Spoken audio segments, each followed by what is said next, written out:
Well, good evening. I'd like to thank Jacob and Kelly. ደህና አመሻችሁ።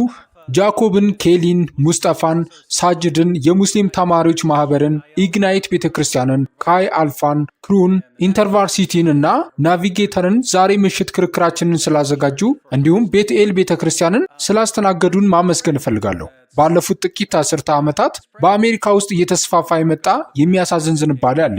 ይህም ዝንባሌ እርስ በርስ መግባባት ከፈለግን ስሜት የሚነኩ ርዕሶችን ማስወገድ አለብን ይላል። ይህ ፍጹም ከንቱነት ነው። ስሜት የሚነኩ ጉዳዮችን ስናስወግድ የሚፈጠረው ብቸኛ ነገር ሰዎች ስሜት የሚነኩ ጉዳዮችን እንዴት መወያየት እንዳለባቸው ፈጽሞ አለመማራቸው ነው። ስለዚህ አንድ ሰው በመጨረሻ ስሜት የሚነካ ርዕስ ሲያነሳ ሁሉም ሰው መረጋጋት ያጣል። ሰዎችን ለማቀራረብ ተብሎ በመልካም ሐሳብ የሚጀመር መርህ በመጨረሻ የበለጠ መከፋፈልን ያመጣል። ስለዚህ በሰሜን ዳኮታ ስቴት ዩኒቨርሲቲ የሚገኙት የክርስትናና የሙስሊም ማህበረሰቦች ለዚህ ተስፋ አስቆራጭ ዝንባሌ እጃቸውን ባለመስጠታቸውና ስለ ውድ እምነቶቻችን ግልጽ ታማኝ ውይይቶችን አልፎ ተርፎም መደበኛ ክርክሮችን በማበረታታቸው ደስተኛ ነኝ። በዚህ መንገድ ማለትም በግልጽ የውይይት ጎዳና ላይ ከቀጠልን ይህ ወደ መራራነትና ጥላቻ እንደማይመራ ዋስትና እሰጣለሁ። በመጨረሻ ወደ ወዳጅነትና መረዳዳት ይመራል።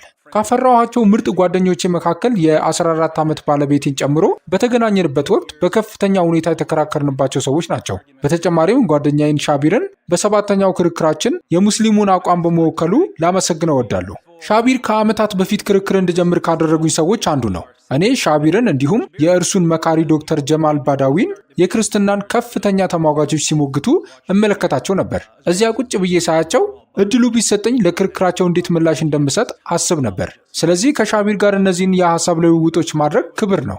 የዛሬ ምሽት ርዕሳችን የቁርአን አመለካከት ለክርስቲያን ቅዱሳን መጻሕፍት የሚል ነው። ለእኔ ይህ ልንወያይባቸው ከምንችላቸው በጣም አስፈላጊ ርዕሰ ጉዳዮች አንዱ ነው። ምክንያቱም ቁርአን እዚህ ጋር ስለሚለው ነገር ብዙ ግራ መጋባት አለ። አብዛኞቹ ሙስሊሞች እንደ ቁርአን አባባል አይሁዶችና ክርስቲያኖች ቅዱሳን መጽሐፍቶቻቸውን እንደበረዙ እና አላህ ቁርአንን የላከበት አንዱ ዋና ምክንያት ይህ እንደሆነ ያምናሉ።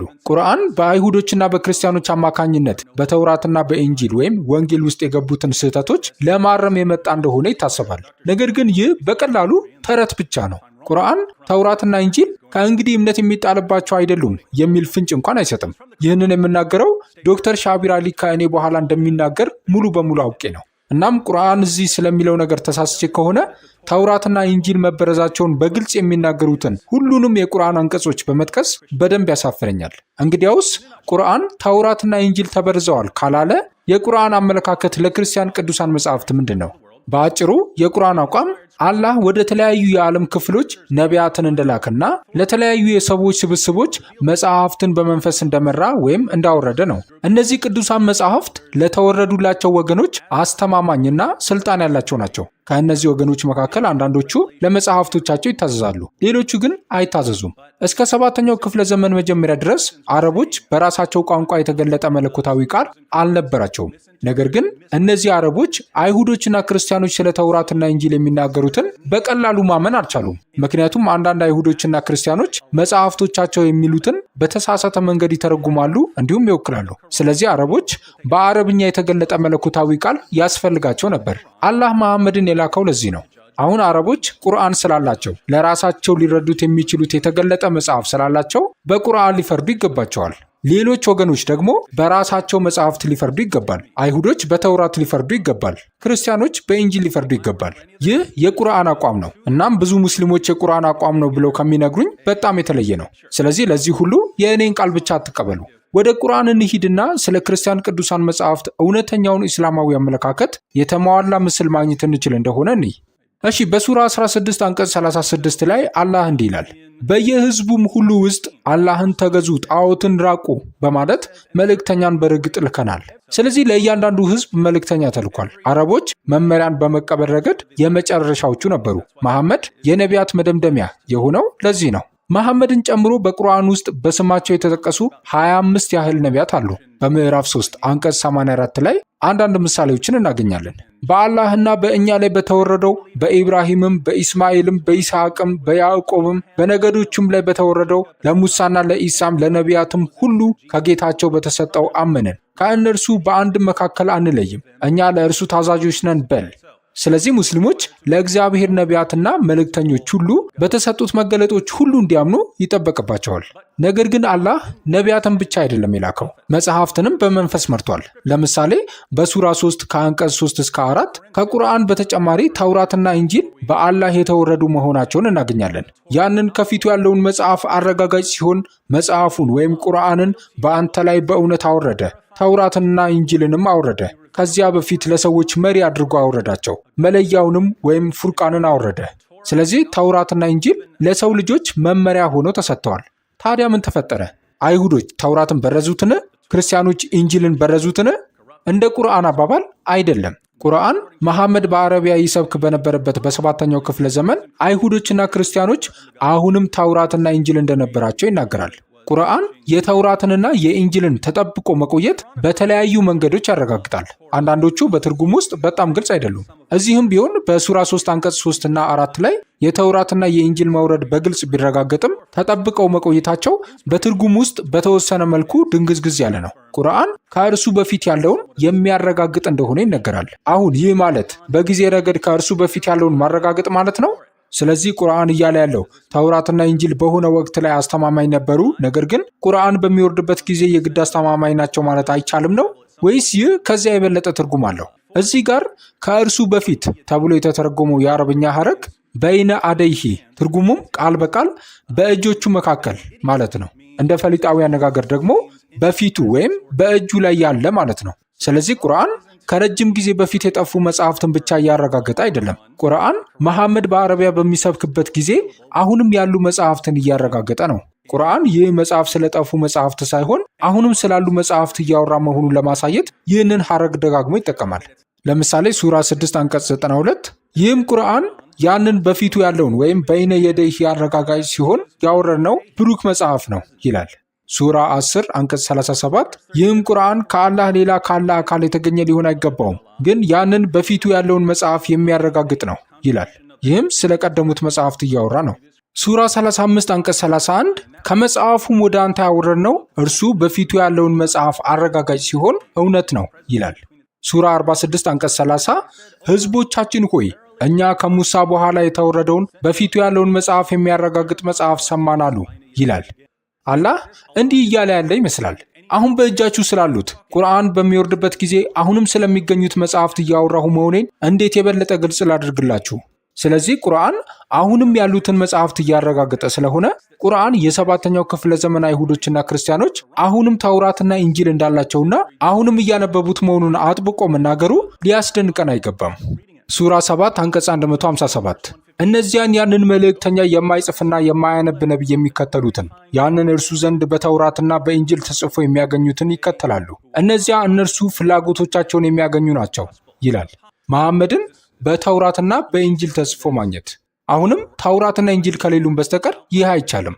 ታዲያ ይህ እያለ ያለው ስለ መሐመድ የሚናገሩ አስተማማኝ ክፍሎች እንዳሉ ብቻ ነው ወይስ ሌሎች ክፍሎች ተበርዘዋል? እንዲህ ከሆነ ስለ መሐመድ የሚናገሩት ክፍሎች አስተማማኝ ክፍሎች መሆናቸውንና የተበረዙት ክፍሎች እንዳልሆኑ እንዴት እናውቃለን? በሌላ አነጋገር አንድ መጽሐፍ ተበርዟል እያልክ በተመሳሳይ ጊዜ ያ መጽሐፍ ለነብይነት ምስክርነት እንዲሆን መጠቀሙ ምን ትርጉም አለው? Charges of corruption aside, the Quran insists that no one can change Allah's words. የበረዛ ክሶችን ወደ ጎን ትተን ቁርአን የአላህን ቃላት ማንም ሊለውጥ እንደማይችል ያረጋግጣል። ሱራ 6 አንቀጽ 114 እስከ 115 ከአላህ ሌላ ፈራጅን እፈልጋለሁን? እርሱም ያ መጽሐፉን በዝርዝር ወደ እናንተ ያወረደላችሁ ነው በል። እነዚያ መጽሐፉን የሰጠናቸው እርሱ ከጌታህ በእውነት የተወረደ መሆኑን ያውቃሉ። ከተጠራጣሪዎቹም አትሁን። የጌታህም ቃል በእውነትና በፍትህ ተፈጸመች፣ እርሱም ሰሚው አዋቂው ነው ይላል። ለቃላቱ ለዋጭ የለውም። ሱራ 18 አንቀጽ 27 ከጌታ መጽሐፍም ወደ አንተ የተወረደውን አንብብ፣ ለቃላቱ ለዋጭ የለም፣ ከእርሱም ሌላ መጠጊያን አታገኝም ይላል።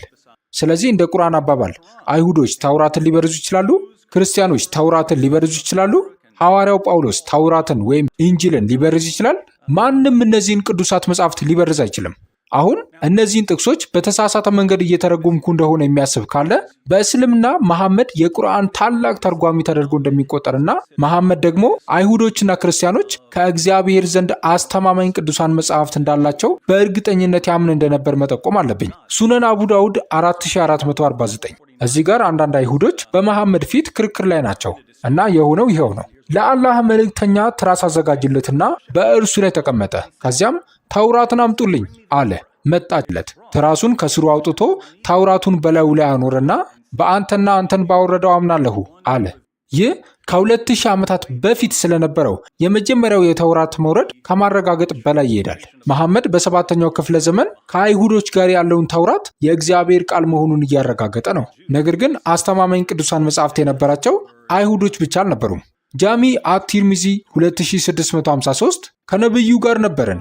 አይናቸውን ወደ ሰማይ ያነሱና እንዲህ አሉ፣ ይህ ዕውቀት ከሰዎች የሚወሰድበት ጊዜ ነው፣ ከእርሱ የቀረው ነገር ምንም እስከማይረባ ድረስ።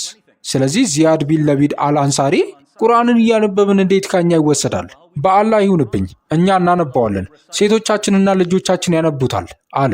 መሐመድም እንዲህ ሲል መለሰ፣ እናቴ ትጥፋል ዚያድ፣ እኔ አንተን በመዲና ሰዎች ዘንድ ካሉት ፉቃሃዎች ወይም የእስልምና የሕግ ባለሙያዎች አንዱ አድርጌ ነበር። ተውራትና ኢንጂል በአይሁዶችና በክርስቲያኖች ዘንድ አሉ፣ ነገር ግን ምን ይጠቅሟቸዋል? ስለዚህ ዚያድ ቁርአን እያላቸውና እያነበቡ እንዴት ዕውቀት ከሙስሊሞች ማህበረሰብ ሊጠፋ እንደሚችል ማወቅ ይፈልጋል። የመሐመድ ምላሽ አይሁዶችንና ክርስቲያኖችን ተመልከት፣ ተውራትና ኢንጂል አሏቸው አይደል የሚል ነው። መሐመድ ተውራትና ኢንጂል ተበርዘዋል ብሎ ካሰበ የሰጠው ምላሽ ምንም ትርጉም አይኖረውም። ምክንያቱም እርሱ ተውራትና ኢንጂልን ያነሳው አስተማማኝ ቅዱሳን መጽሐፍት ቢኖሩህም እንኳን ይህ ማለት ትክክለኛው መንገድ ላይ ነህ ማለት እንዳልሆነ፣ ካልታዘዝክባቸው እንደማይጠቅሙ ለማሳየት ነው። ስለዚህ መሐመድ አይሁዶችና ክርስቲያኖች አስተማማኝ ቅዱሳት መጽሐፍት እንዳላቸው በእርግጠኝነት ያምን ነበር። እናም መሐመድ ተሳስቷል የሚል ካለ ከመሐመድ ይልቅ ቁርአንን በተሻለ እረዳለሁ እያለ ነው። አሁን መሐመድ የተውራትና የኢንጂልን መውረድና ተጠብቆ መቆየትን ከማረጋገጥ አልፎ የተውራትና የኢንጂልን ስልጣን ያረጋግጣል። በቁርአን ምዕራፍ 5 አንቀጽ 43 ላይ አይሁዶች በመሐመድ ፊት ክርክር ነበራቸው እና ክርክራቸውን ወደ መሐመድ ሲያመጡ አላህ ለሙሐመድ እንዲህ ሲል መለሰ፣ እነርሱም ዘንድ ተውራት በውስጧ የአላህ ፍርድ ያለባት ስትሆን እንዴት ያስፈርደዋል? ከዚያም ከዚህ በኋላ ይዞራሉ፣ እነዚያም አማኞች አይደሉም። አላህ ተውራት እያላቸው ለምን ወደ አንተ ለፍርድ ይመጣሉ ይላል። ስለዚህ እንደ ቁርአን አባባል አይሁዶች ቁርአን ያስፈልጋቸዋል? አያስፈልጋቸውም። እንደ ዛሬዎቹ ሙስሊሞች አባባል አይሁዶች ቁርአን ያስፈልጋቸዋል? በእርግጥ ያስፈልጋቸዋል ይላሉ። ምክንያቱም ተውራት ተበርዟል ይላሉ። ስለዚህ እዚህ ጋር ልዩነት አለ። ከጥቂት አንቀጾች በኋላ ለአማኝ ክርስቲያኖች የአላህ ትእዛዝ አለን። ምዕራፍ 5 አንቀጽ 47 የኢንጂልን ባለቤቶች አላህ በእርሱ ውስጥ ባወረደው ሕግ ይፍረዱ፣ አላህም ባወረደው ሕግ የማይፈርድ ሰው እነዚያ እነርሱ አመፀኞች ናቸው ይላል። እንደ ቁርአን አባባል ክርስቲያኖች በኢንጂል ሊፈርዱ ይገባል? በትክክል። በኢንጂል ካልፈረድን በአላህ ላይ አመፀኞች እንደሆኑ ይናገራል። እንደ ዛሬዎቹ ሙስሊሞች አባባል በኢንጂል ልንፈርድ ይገባል? በፍጹም፣ ኢንጂል ተበርዟል ይላሉ። አሁንም ልዩነት አለ። እንደ ቁርአን አባባል አይሁዶችና ክርስቲያኖች በተውራትና በኢንጂል ካልፈረዱ ሌላ የምንቆምበት ቦታ የለንም።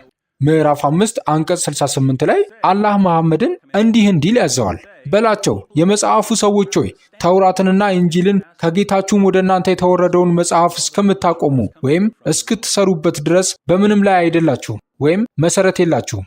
ተውራት እና ኢንጂል እንድንቆምባቸው የታዘዝንባቸው መሰረቶች ናቸው። ነገር ግን የሚገርመው ተውራትና ኢንጂል ለአይሁዶችና ለክርስቲያኖች ብቻ ሳይሆን ለመሐመድም ስልጣን ያላቸው መሆናቸው ነው።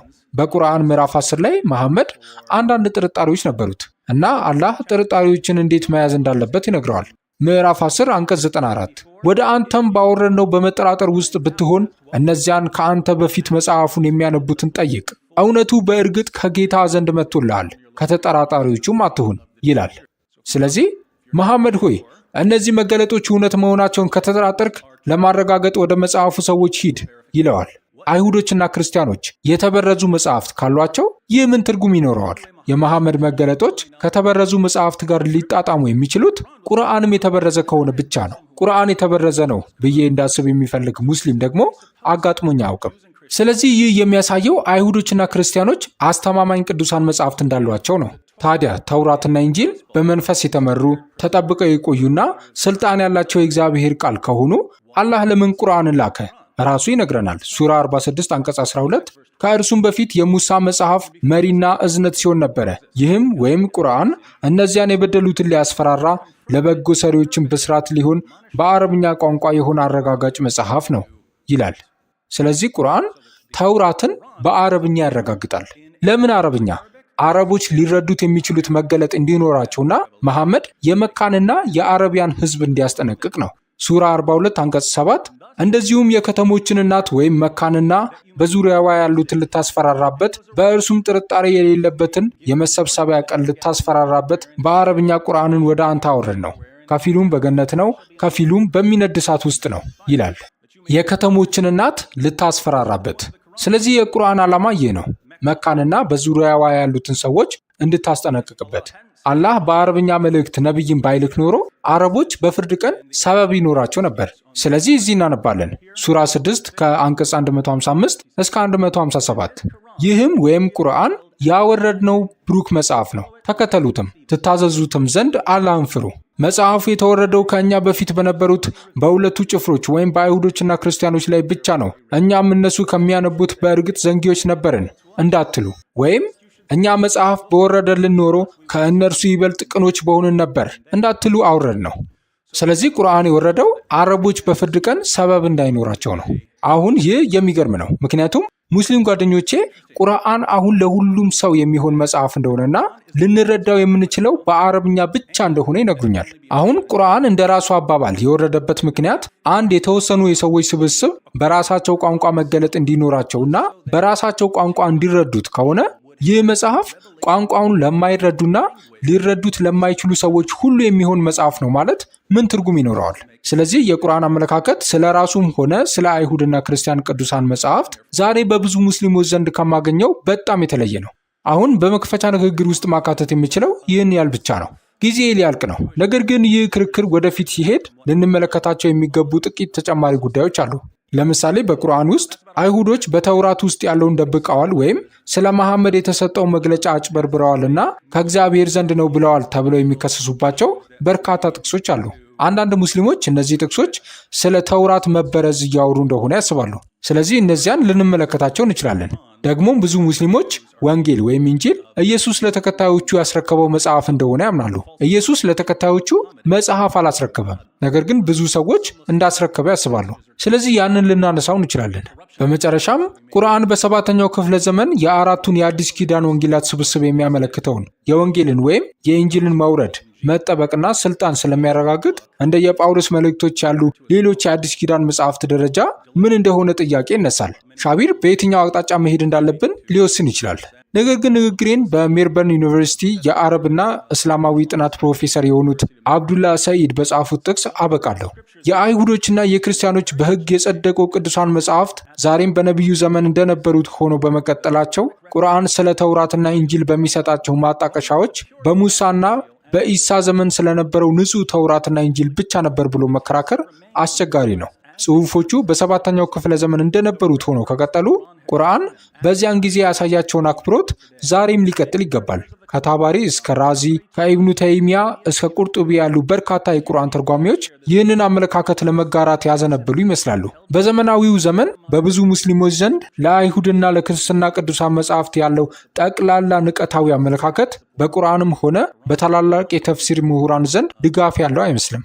ስለዚህ እዚህ ላላችሁ ሙስሊሞችና በኋላ ለምትመለከቱ ሁሉ ያለኝ ተስፋ በቁርአንና በመሐመድ ትምህርቶች ውስጥ ለምናገኘው ተውራትና ኢንጂል ያንኑ አይነት አክብሮት እንዲኖራችሁ ነው።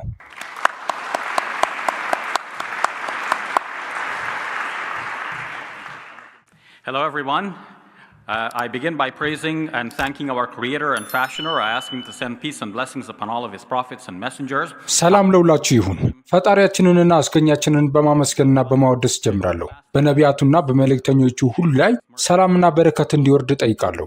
ዛሬ ምሽት እዚህ የተገኛችሁትን ወንዶች፣ ሴቶችና ሕፃናት ሁሉ እንዲባርካችሁ ለምናዋለሁ።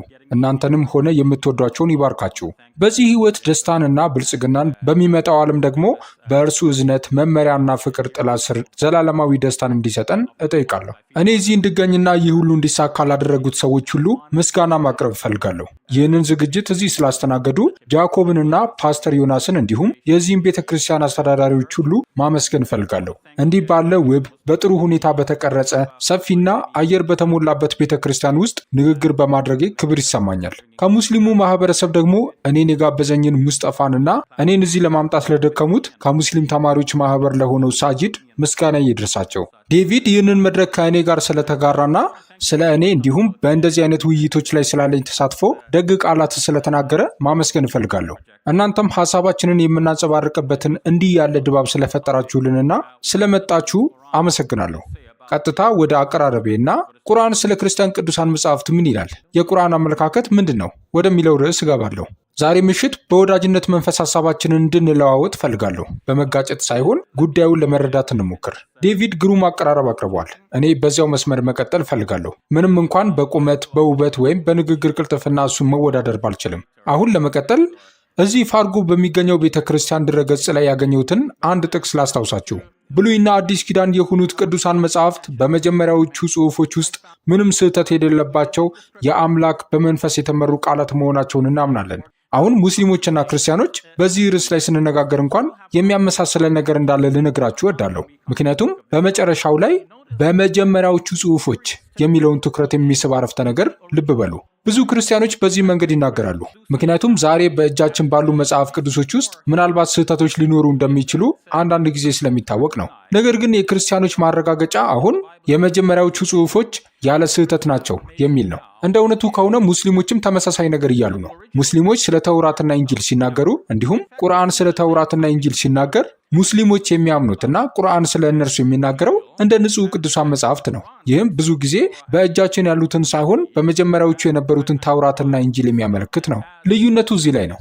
ስለዚህ ክርስቲያኖች ዛሬ ያላቸውን መጽሐፍ ቅዱስ እንደሚያከብሩት ሁሉ ሆኖም ግን በንድፈ ሐሳብ ደረጃ በመንፈስ የተመሩና ከስህተት የጸዱ የአምላክ ቃላት የመጀመሪያዎቹ ቅዱሳን መጽሐፍት ናቸው ብለው እንደሚያስቡት ሁሉ በእርግጥ ዛሬ በእጃችሁ ያለው መጽሐፍ ከእነዚያ የመጀመሪያ ሰነዶች ጋር ትልቅ ግንኙነት አለው። ለዚህም ነው ዛሬ በእጃችን ላለው መጽሐፍ አክብሮት ያላችሁ። ነገር ግን ነገሮች ሲከሩ ወደ የመጀመሪያዎቹ ጽሑፎች ሐሳብ ትመለሳላችሁ። ሙስሊሞችም ስለ መጽሐፍ ቅዱስ በአክብሮት ይናገራሉ፣ ሊናገሩም ይገባል። ነገር ግን ከተጠየቁ እኛ ማለታችን የመጀመሪያዎቹ በአምላክ የተወረዱ መሆናቸውን ነው። አሁን ግን የዛሬዎቹ መጽሐፍ ቅዱሶች ያንን የመጀመሪያውን መለኮታዊ መልእክት ምን ያህል ጠብቀው እንደቆዩ ለማወቅ የማስተላለፍ ሂደቱን ማየት አለብን ሊሉ ይችላሉ።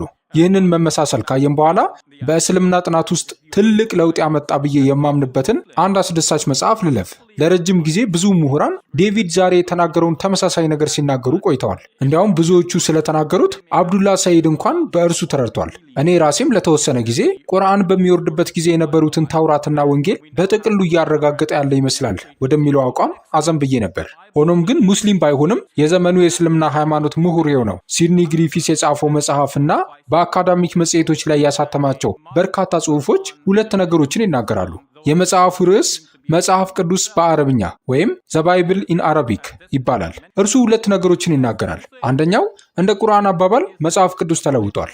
ሁለተኛው ደግሞ እንደ ቁርአን አመለካከት ቁርአን የመጀመሪያዎቹን የመጽሐፍ ቅዱስ ታሪኮች ወደ ነበሩበት እየመለሰ ነው። ቁርአን ታሪኮቹ ሊረዱ የሚገባበትን መንገድ እየነገረን ነው። ይህ የቁርአን አመለካከት ነው እንጂ የሲድኒ ግሪፊስ አመለካከት አይደለም። እርሱ ግን እነዚህ ሁለት ነገሮች ከቁርአን ግልጽ ናቸው እያለ ነው። አንደኛው ቁርአን መጽሐፍ ቅዱስ መለወጡን እያረጋገጠ መሆኑ፣ ሁለተኛው ደግሞ ቁርአን የመጽሐፍ ቅዱስን ታሪኮች እንደገና እያቀረበ ነገር ግን ታሪኮቹ ሊረዱ በሚገባበት መንገድ እያቀረበ በመሆኑ ነው። እስቲ እንቀጥልና ዝርዝር ጉዳዮችን እንይ። ዴቪድ ቁርአን ስለ መጽሐፍ ቅዱስ በአክብሮት የሚናገርባቸውን ብዙ ምሳሌዎችን ሰጥቶናል። እንደ ሙስሊም እነዚያን ሁሉ የቁርአን አንቀጾች ማመን አለብኝ። ነገር ግን እንደ ሙስሊም መላውን ቁርአን ማመን አለብኝ እንጂ እነዚያን አንቀጾች ብቻ አይደለም። ስለ ጉዳዩ ቁርአን የሚለውን ሁሉ ለማግኘት መላውን ቁርአን መፈተሽ አለብኝ። ከዚያም እነዚያን ሁሉ መግለጫዎች በአንድ ላይ አጣምሬ ድምዳሜ ላይ መድረስ አለብኝ። አሁን በአንድ በኩል ስለ መጽሐፍ ቅዱስ የተነገሩ አዎንታዊ መግለጫዎች አሉ። በሚያሳዝን ሁኔታ አንዳንድ አሉታዊ መግለጫዎችም አሉ። ለምሳሌ በብሉይ ኪዳን በተለይም በተውራት ውስጥ አንዳንድ ለውጦች መከሰታቸውን የሚያመለክት ጥቅስ ከቁርአን እናገኛለን። ለምሳሌ በሁለተኛው ምዕራፍ ሱረቱ በቀራ ከአንቀጽ 75 እስከ 79። አንቀጽ 75 ቀደም ባሉት ጊዜያት ከመጽሐፉ ሰዎች ወይም አይሁዶች መካከል የአላህን ቃል ሰምተው ከተረዱ በኋላ ቃላቱን የለወጡ ሰዎች እንደነበሩ ይናገራል። ስለዚህ እንደ ቁርአን አባባል እነዚህ በብሉይ ኪዳን መጽሐፍት ውስጥ የገቡ አንዳንድ የታሰበባቸው ለውጦች ናቸው። ከዚያም አንቀጽ 79 እንዲህ ይላል፣ ለእነዚያም መጽሐፉን በእጆቻቸው ለሚጽፉና ከዚያም በእርሱ ጥቂትን ዋጋ ሊገዙበት ይህ ከአላህ ዘንድ ነው ለሚሉ ወዮላቸው። አሁን ደግሞ ስለ አዲስ ኪዳን ወደሚያወራው ጥቅስ እንሂድ። ስለ አዲስ ኪዳን ለውጦች በተለይም ስለ ኢየሱስ ወይም ኢሳ ወንጌል ሰላም በእርሱ ላይ ይሁን። ምክንያቱም ዴቪድ እንደጠቆመው ሙስሊሞች የጳውሎስን ጽሑፎች ለመቀበል ሊያቅማሙ ይችላሉ። ምክንያቱም ቁርአን ስለ ኢንጂል ሲናገር እኛም ያንን ከወንጌል ወይም የኢየሱስ ወንጌል ጋር ስናያይዘው በቁርአን ውስጥ የቅዱስ ጳውሎስን ትምህርቶችና ጽሑፎች ትክክለኝነት የሚያረጋግጥ ምንም ነገር የለም። ስለዚህ ወደ ኢየሱስ ትምህርቶች እንመለስ። በቁርአን 3ኛ ምዕራፍ ሱረቱ አልኢምራን አንቀጽ 78 ላይ ቁርአን እንዲህ ይላል፣ ከእነርሱም ከመጽሐፉ ያልሆነን መጽሐፍ እርሱ ከመጽሐፉ መሆኑን እንድታስቡ ምላሶቻቸውን በመጽሐፉ የሚያጣምሙ ጭፍሮች አሉ።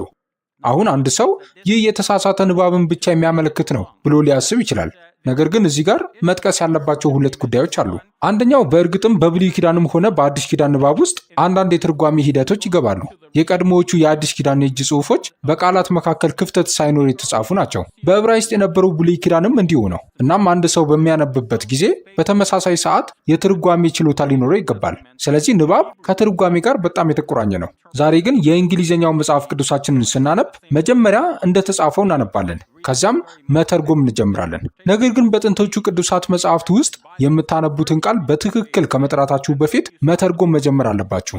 ለዚህም ምሳሌ ለመስጠት አንዳንድ ምሁራን እንግሊዝኛ በቃላት መካከል ክፍተት ሳይኖር ቢጻፍ ኖሮ አንዳንድ ግራ መጋባቶች ሊፈጠሩ እንደሚችሉና እንዴት ማንበብ እንዳለባችሁ መወሰን እንዳለባችሁ ጠቁመዋል። ለምሳሌ ጋድ ኢዝ ናው ሂር ወይም አምላክ አሁን እዚህ ነው የሚለው አረፍተ ነገር ክፍተቶቹ ቢቀሩ ጋድ ኢዝ ኖዌር ወይም አምላክ የትም የለም ተብሎ ሊነበብ ይችላል። ስለዚህ አንዳንድ ትርጓሜዎች ይገባሉ። ነገር ግን የበለጠ ገላጭ የሆነው አንቀጽ 79 ሲሆን መጽሐፍና ጥበብ ከአላህ የተሰጠው ሰው ከዚያም ለሰዎች ከአላህ ሌላ ለእኔ ተገዢዎች ሁኑ ሊል እንደማይችል በግልጽ ያረጋግጣል። ይህ ስለ ኢየሱስ ወይም ኢሳ በጣም ግልጽ የሆነ ማጣቀሻ ይመስላል። ምክንያቱም በዚሁ ሱራ ውስጥ ቀደም ብሎ ኢየሱስ መጽሐፍ ብቻ ሳይሆን ጥበብም እንደተሰጠው ተነግሯል። እርሱም በግልጽ ነቢይ ነው። አንቀጽ 80ም በተመሳሳይ መንገድ ይቀጥላል። እንደ ኢየሱስ ያለ ሰው፣ ይህ የኔ ትርጓሜ ነው፣ ሰዎች ከአላህ ሌላ ወይም በተጨማሪ እርሱን እንደ ጌታ አድርገው እንዲይዙት ይነግራል ብሎ ማሰብ አይቻልም ይላል። ስለዚህ ሁለት ነገሮች ተደባልቀው አሉን። በአንድ በኩል ስለ አይሁድና ክርስቲያን ቅዱሳን መጽሐፍት አዎንታዊ መግለጫዎች፣ በሌላ በኩል ደግሞ አንዳንድ ለውጦች መኖራቸውን የሚያመለክቱ መግለጫዎች። ሙስሊሞች አሁን እነዚህን ሁሉ በአንድ ላይ አጣምረው አዎ ቁርአን ስለ ሌሎች እምነቶች መጽሐፍት በአክብሮት ይናገራል፣ ነገር ግን በተመሳሳይ ጊዜ በውስጡ ያለው ነገር ሁሉ 100% ትክክል እንዳልሆነ ያስጠነቅቀናል። እናም እኛ በእርግጥ ማረጋገጥ ያለብን በመጀመሪያ ያወረዱት በመንፈስ የተመሩ እውነተኛና ከስህተት የጸዱ መሆናቸውን ነው ማለት አለባቸው። አሁን ያሉት መጽሐፍ ቅዱሶች በትክክል በተላለፉበት መጠን እነዚያም የመንፈስ መሪነት ስልጣንና የመቀበል ምልክቶች ይኖራቸዋል። አሁን ለመቀጠል በሱራ 7 አንቀጽ 157 ያለውን የቁርአን ጥቅስ ተመልከቱ። እነዚያን ያንን መልእክተኛ የማይጽፍና የማያነብ ነቢይን የሚከተሉትን ያንን እርሱ ዘንድ በተውራትና በኢንጅል ተጽፎ የሚያገኙትን። ስለዚህ ለሁለተኛው ተውራትና ወንጌል ማለት እንችላለን። ልጠቁሞ የፈለግኩት ዋናው ነገር የሚያገኙትን የሚለውን አረፍተ ነገር ነው። ይህ መግለጫ ወደ ሙስሊሞች ያነጣጠረ እና እናንተ ሙስሊሞች ወደ ብሉይና አዲስ ኪዳን ሂዱና መሐመድን ተጽፎ ታገኙታላችሁ እያለ እንዳልሆነ ልብ በሉ። እያለ ያለው የመጽሐፉ ሰዎች የሚያገኙት ይህንን ነው። መጽሐፍ ቅዱስን ሲያነቡ የቆዩት መሐመድ እዚያ ተጠቅሶ ያገኙታል። አሁን ይህ ጥቅሶች የተበላሹ አይደሉም፣ ነገር ግን ሰዎች የራሳቸውን ትርጉም እየሰጡ ነው ብለው በሚያስቡ ሰዎች አእምሮ ውስጥ ብዙ ግራ መጋባትን ፈጥሯል። ለምሳሌ መሐመድ በስሙ ተጠቅሶ መገኘት እንዳለበትና በቀደሙት መጽሐፍት ውስጥ ስለ እርሱ በጣም ግልጽ እና የማይካዱ ፍንጮች ሊኖሩ እንደሚገባ ያስባሉ። ለእኔ ግን ቁርአን እያለ ያለው ይህንን አይደለም። ለእኔ በዚህ ጥቅስ ውስጥ ቁርአን ለአይሁዶችና ክርስቲያኖች ጥሪ እያቀረበ ነው። ክርስቲያኖችን ወደ ኢየሱስ እንደመራቸው ሁሉ እነዚያው የለመዷቸው የትርጓሜ ዘዴዎች ወደ መሐመድ ይመሯቸው እንደሆነ እንዲያዩ ነው። ታዲያ ክርስቲያኖች በተለይ ምን አይነት ዘዴዎችን ተጠቅመዋል? ቲፖሎጂ ተጠቅመዋል። ኢየሱስ በብሉይ ኪዳን ውስጥ በስሙ አልተጠቀሰም፣ ነገር ግን በብሉይ ኪዳን ውስጥ ሲከናወኑ የነበሩ አንዳንድ ነገሮችን እንደሚፈጽም እናያለን ብለዋል። ስለዚህ መስዋዕቶች ነበሩ። አሁን ኢየሱስ የመጨረሻው መስዋዕት ይሆናል። እንደ ቲፖሎጂ የመጽሐፉ ሰፊ ትርጉም የሚለውን ሐሳብ ይጠቀማሉ። የሆነ ነገር እዚያ ተጠቅሷል፣ ነገር ግን በዚያን ጊዜ አይረዱትም ነበር። ነገር ግን ኢየሱስ ሲመጣ በጣም ግልጽ ሆነና እርሱ አሁን የመጽሐፉን ሰፊ ትርጉም እያወጣ ነው ይላሉ። በተጨማሪም ሚድራሽ ይጠቀማሉ። ክርስቲያኖች ዛሬ ይህንን እያደረጉ እንደሆነ እንደማያስቡ አውቃለሁ። ነገር ግን እንደ ማቴዎስና ሌሎች ያሉ የአዲስ ኪዳን ጸሐፊዎች በእርግጥ ይህንን አድርገዋል። ያደረጉት ነገር ቢኖር አንድን የብሉይ ኪዳን ጥቅስ ተመልክተው ኢየሱስ ወደ መድረኩ ከመምጣቱ በፊት መሲህ ይመጣል ብለዋል። በዚያ ቦታ ላይ አሁን መሲህ ይመጣል ስሙም ኢየሱስ ይባላል የሚል የተለየ ጥቅስ የለም። ነገር ግን በብሉይ ኪዳን ውስጥ አንዳንድ ፍንጮችን እያዩ ነው እና ያ በኢየሱስ እንደተፈጸመ ያሉ። በተጨማሪም ፔሺ የሚባል የትርጓሜ ዘዴ ይጠቀማሉ። ይህም ኢየሱስን እንዳለ ወስደው ከዚያ በኋላ ወደ ብሉይ ኪዳን በመመለስ እኛ ኢየሱስ እንደሆነ ስለምናውቀው ሰው ምንም አይነት ደብዛዛ ቢሆን የሆነ አይነት ፍንጭ አለ ወይ ብለው ማየት ነው። ስለዚህ ለእኔ ቁርአን በእርግጥ አይሁዶችንና ክርስቲያኖችን እየጠየቀ ያለው ቀደም ሲል ለምሳሌ ኢየሱስን የአምላክ ሰው ነቢይና መሲህ አድርጋችሁ ለመለየት የተጠቀማችሁባቸውን እነዚህን የለመዳችኋቸውን ዘዴዎች ተጠቀሙ። ክርስቲያኖችም ኢየሱስ የአምላክ ልጅ ነው እስከ ማለት ደርሰዋል። ቁርአን እያለ ያለው ኢየሱስን ለመለየት እነዚያን ዘዴዎች ከተጠቀማችሁ መሐመድም ከአላህ ዘንድ የመጣ ነቢይና መልእክተኛ መሆኑን ለመለየትና በዚህም በብሉይና በአዲስ ኪዳን ውስጥ ለዚህ ፍንጮች እንዳሉ ለመረዳት ምን ይከለክላችኋል ነው።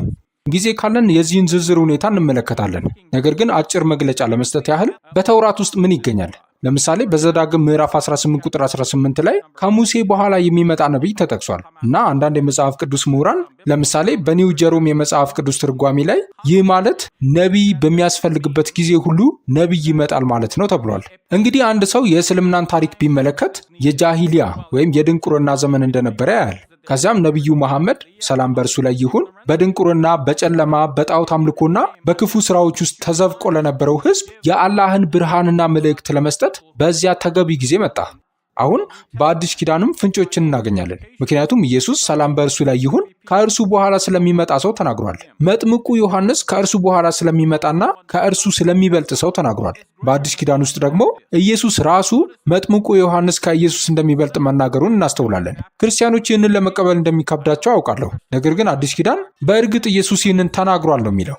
እናም ቁርጥራጮቹን በአንድ ላይ ካገጣጠማችሁ መጥምቁ ዮሐንስ ከኢየሱስ የሚበልጥ ከሆነና ወደፊት የሚመጣው ደግሞ ከመጥምቁ ዮሐንስ የሚበልጥ ከሆነ ወደፊት የሚመጣው መጥምቁ ዮሐንስ አይደለም፣ ኢየሱስም አይደለም።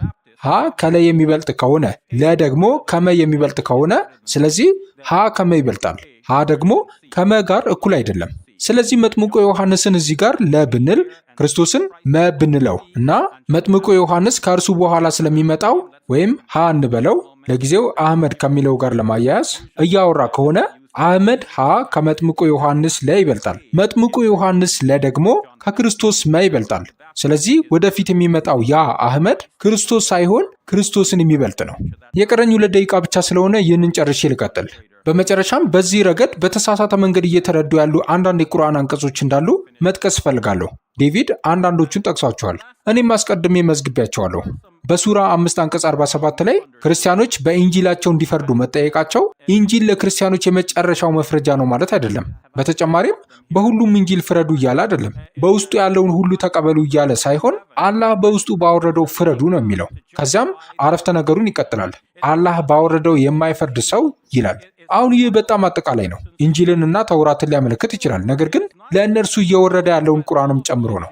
ዴቪድ ቁርአን ተውራትና ኢንጂል ለአይሁዶችና ክርስቲያኖች በቂ መሆናቸውን እያመለከተ ነው እያለ ነበር። ነገር ግን በሱራ 5 አንቀጽ 15ና 19 ላይ አሁን ቁርአንም ለመጽሐፉ ሰዎች ወይም ለአይሁዶችና ለክርስቲያኖች እንደወረደና እነርሱም ቁርአንን እንዲከተሉ እንደሚገደዱ ግልጽ ፍንጮች አሉ። እንዲያውም ሱራ 4 አንቀጽ 47 ከአላህ ዘንድ የመጣውን ይህንን መገለጥ አሁን ካልተከተሉ ከባድ መዘዝ እንደሚጠብቃቸው ያስጠነቅቃል። ይህም ምክንያታዊ ነው። ምክንያቱም የዘዳግም ምዕራፍ 18 አንቀጽ 19 ያንን ነቢይ በምልክበት ጊዜ ሊሰሙት ይገባል፣ ካልሆነ ግን እጠይቃቸዋለሁ ይላል። ስለዚህ ሁሉም ሰው ከአላህ ዘንድ የመጣውን ነቢይና ከአላህ ዘንድ የመጣውን አዲስ መልእክት መስማት አለበት። አይሁዶችና ክርስቲያኖች ከተውራትና ከወንጌል አሁንም ሊከተሉት የሚችሉትን ነገር ለማወቅና የትኛው በእርግጥ የመጀመሪያው እንደሆነና የትኛው እንዳልሆነ ለመለየት የትርጓሜ ሂደቶችን እንዲጠቀሙ ይገደዳሉ። ነገር ግን በመጨረሻ የቁርአንን መልእክት ከሰሙ ያንንም የመከተል ግዴታ አለባቸው። የቁርአን አመክንዮ ይህ ነው። ስለ ምዕራፍ 10 ቁጥር 94 ደግሞ ያ ጥቅስ ዴቪድ ሊያሳየው የፈለገውን ትርጉም ለመስጠት ሲባል ከአውዱ ውጭ የተወሰደ ነው። ነገር ግን ከ10 አንቀጾች በኋላ ብናነብ መሐመድ ጥርጣሬ ላላቸው ሰዎች እንዲናገር እየተነገረው እንደሆነ እናያለን። እርሱ ራሱ ጥርጣሬ ስላለው አይደለም። እንዲያውም ያው ጥቅስ ይቀጥልና ምንም አይነት ጥርጣሬ ሊኖር አይገባም በማለት አላህ እያረጋገጠለት ነው። እርሱ ሄዶ ከመጽሐፉ ሰዎች ዘንድ ሊለምን ሳይሆን እርሱ ሊያርማቸው እንደሚገባ ነው። ስለ መጨረሻው ጥቅስ የአላህን ቃላት ማንም አይለውጥም የሚለው ደግሞ የአላህ ውሳኔ እንጂ የተጻፈውን የቅዱስ መጽሐፍ ጽሑፍ አይመለከትም። በዚህም አበቃለሁ። አመሰግናለሁ።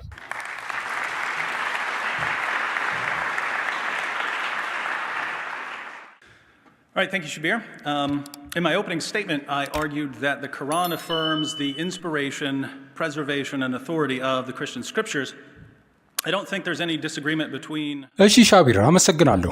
በመክፈቻ ንግግሬ ላይ ቁርአን የክርስቲያን ቅዱሳን መጻሕፍትን መለኮታዊ መነሻነት ተጠብቆ መቆየትንና ስልጣን እንደሚያረጋግጥ ተከራክሬያለሁ። በሻቢርና በእኔ መካከል በተውራትና በኢንጂል መለኮታዊ መነሻነት ላይ ምንም አይነት አለመስማማት ያለ አይመስለኝም። ስለዚህ ውይይታችን ትኩረት የሚያደርገው በተጠብቆ መቆየትና በስልጣን ጉዳዮች ላይ ይሆናል ማለት ነው። አሁን ሻቢር ቁርአን ስለ ቅዱሳን መጻሕፍቶቻችን በጥሩ ሁኔታ ሲናገር የመጀመሪያዎቹ ጽሑፎች ማለቱ ነው ይላል። ነገር ግን እኔ ለዚህ በርካታ ችግሮችን ጠቁሜያለሁ። ይኸውም ቁርአን ደጋግሞ በይነ የደይሂ ወይም በፊቱ ወይም ደግሞ በእጁ ስላሉት መጽሐፍት መናገሩን ነው።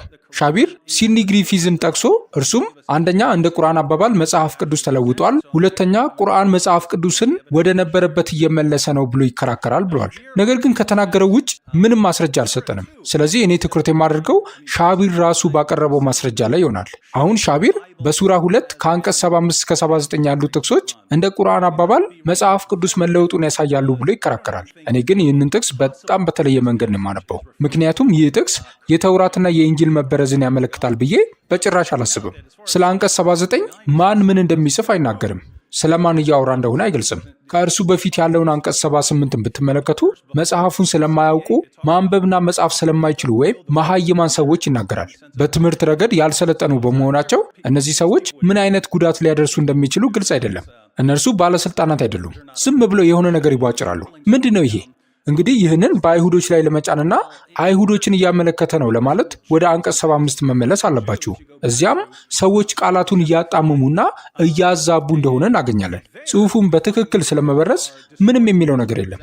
ወደ አንቀጽ 79 ስትሄዱ መጽሐፉን በእጆቻቸው ለሚጽፉና ከዚያም ይህ ከአላህ ዘንድ ነው ለሚሉ ወዮላቸው ይላል። ታዲያ ይህ ተውራት ተበርዟል እያለ ነው? በመጀመሪያ ይህ ስለመበረዝ እያወራ ከሆነ በቀላሉ በእጃችን ላይ ቅራኔ አለ ማለት እንደሆነ ልጠቁም እወዳለሁ። ቁርአን ደጋግሞ ለአይሁዶች በተውራት እንዲፈርዱ የሚነግራቸውና ተውራትን የሚያረጋግጥ ከሆነ ተውራት ተበርዟል ማለት ቅራኔ ውስጥ መግባት ነው። በመቀጠል መሐመድ በዘመኑ በነበሩት አይሁዶች እጅ የነበረውን የተውራት ስልጣን ስላረጋገጠ ይህንንም በምዕራፍ 5 አንቀጽ 43 ላይ አድርጓል እና አስታውሱ፣ መሐመድ በዘመኑ በነበረው የአይሁድ ማህበረሰብ እጅ በነበረው ተውራት እንደሚያምን ተናግሯል። ይህ በሱነን አቡ ዳውድ ውስጥ አለ። በሱራ 279 ላይ ቁርአን አይሁዶችን እያመለከተ ነው ብለን ብናስብ እንኳን እዚህ ጋር የተወሰኑ አይሁዶችን ብቻ ማለቱ እንደሆነ ችላ ማለት አንችልም። የክፍሉ ርዕሰ ጉዳይ በምዕራፍ 2 አንቀጽ 75 ላይ ያሉት አይሁዶች ከሆኑ ከእነርሱ መካከል የነበሩ ወገኖች ወይም ጭፍሮች ይላል። ላንብበው። ምዕራፍ 2 አንቀጽ 75 እንዲያምኑላችሁ ትከጅላላችሁን? ከእነርሱም ወይም ከአይሁዶች የአላህን ቃል የሚሰሙ ከዚያም ከተረዱት በኋላ እነርሱ እያወቁ የሚለውጡት ወገኖች በእርግጥ ነበሩ። ስለዚህ የሚያጣምሙት የተወሰኑ ወገኖች ናቸው። በነገራችን ላይ ሻቢር ከጠቀሳቸው አንቀጾች አንዱን ጨምሮ ሌሎች ጥቅሶች በምላሳቸው ስለማጣመማቸው ይናገራሉ።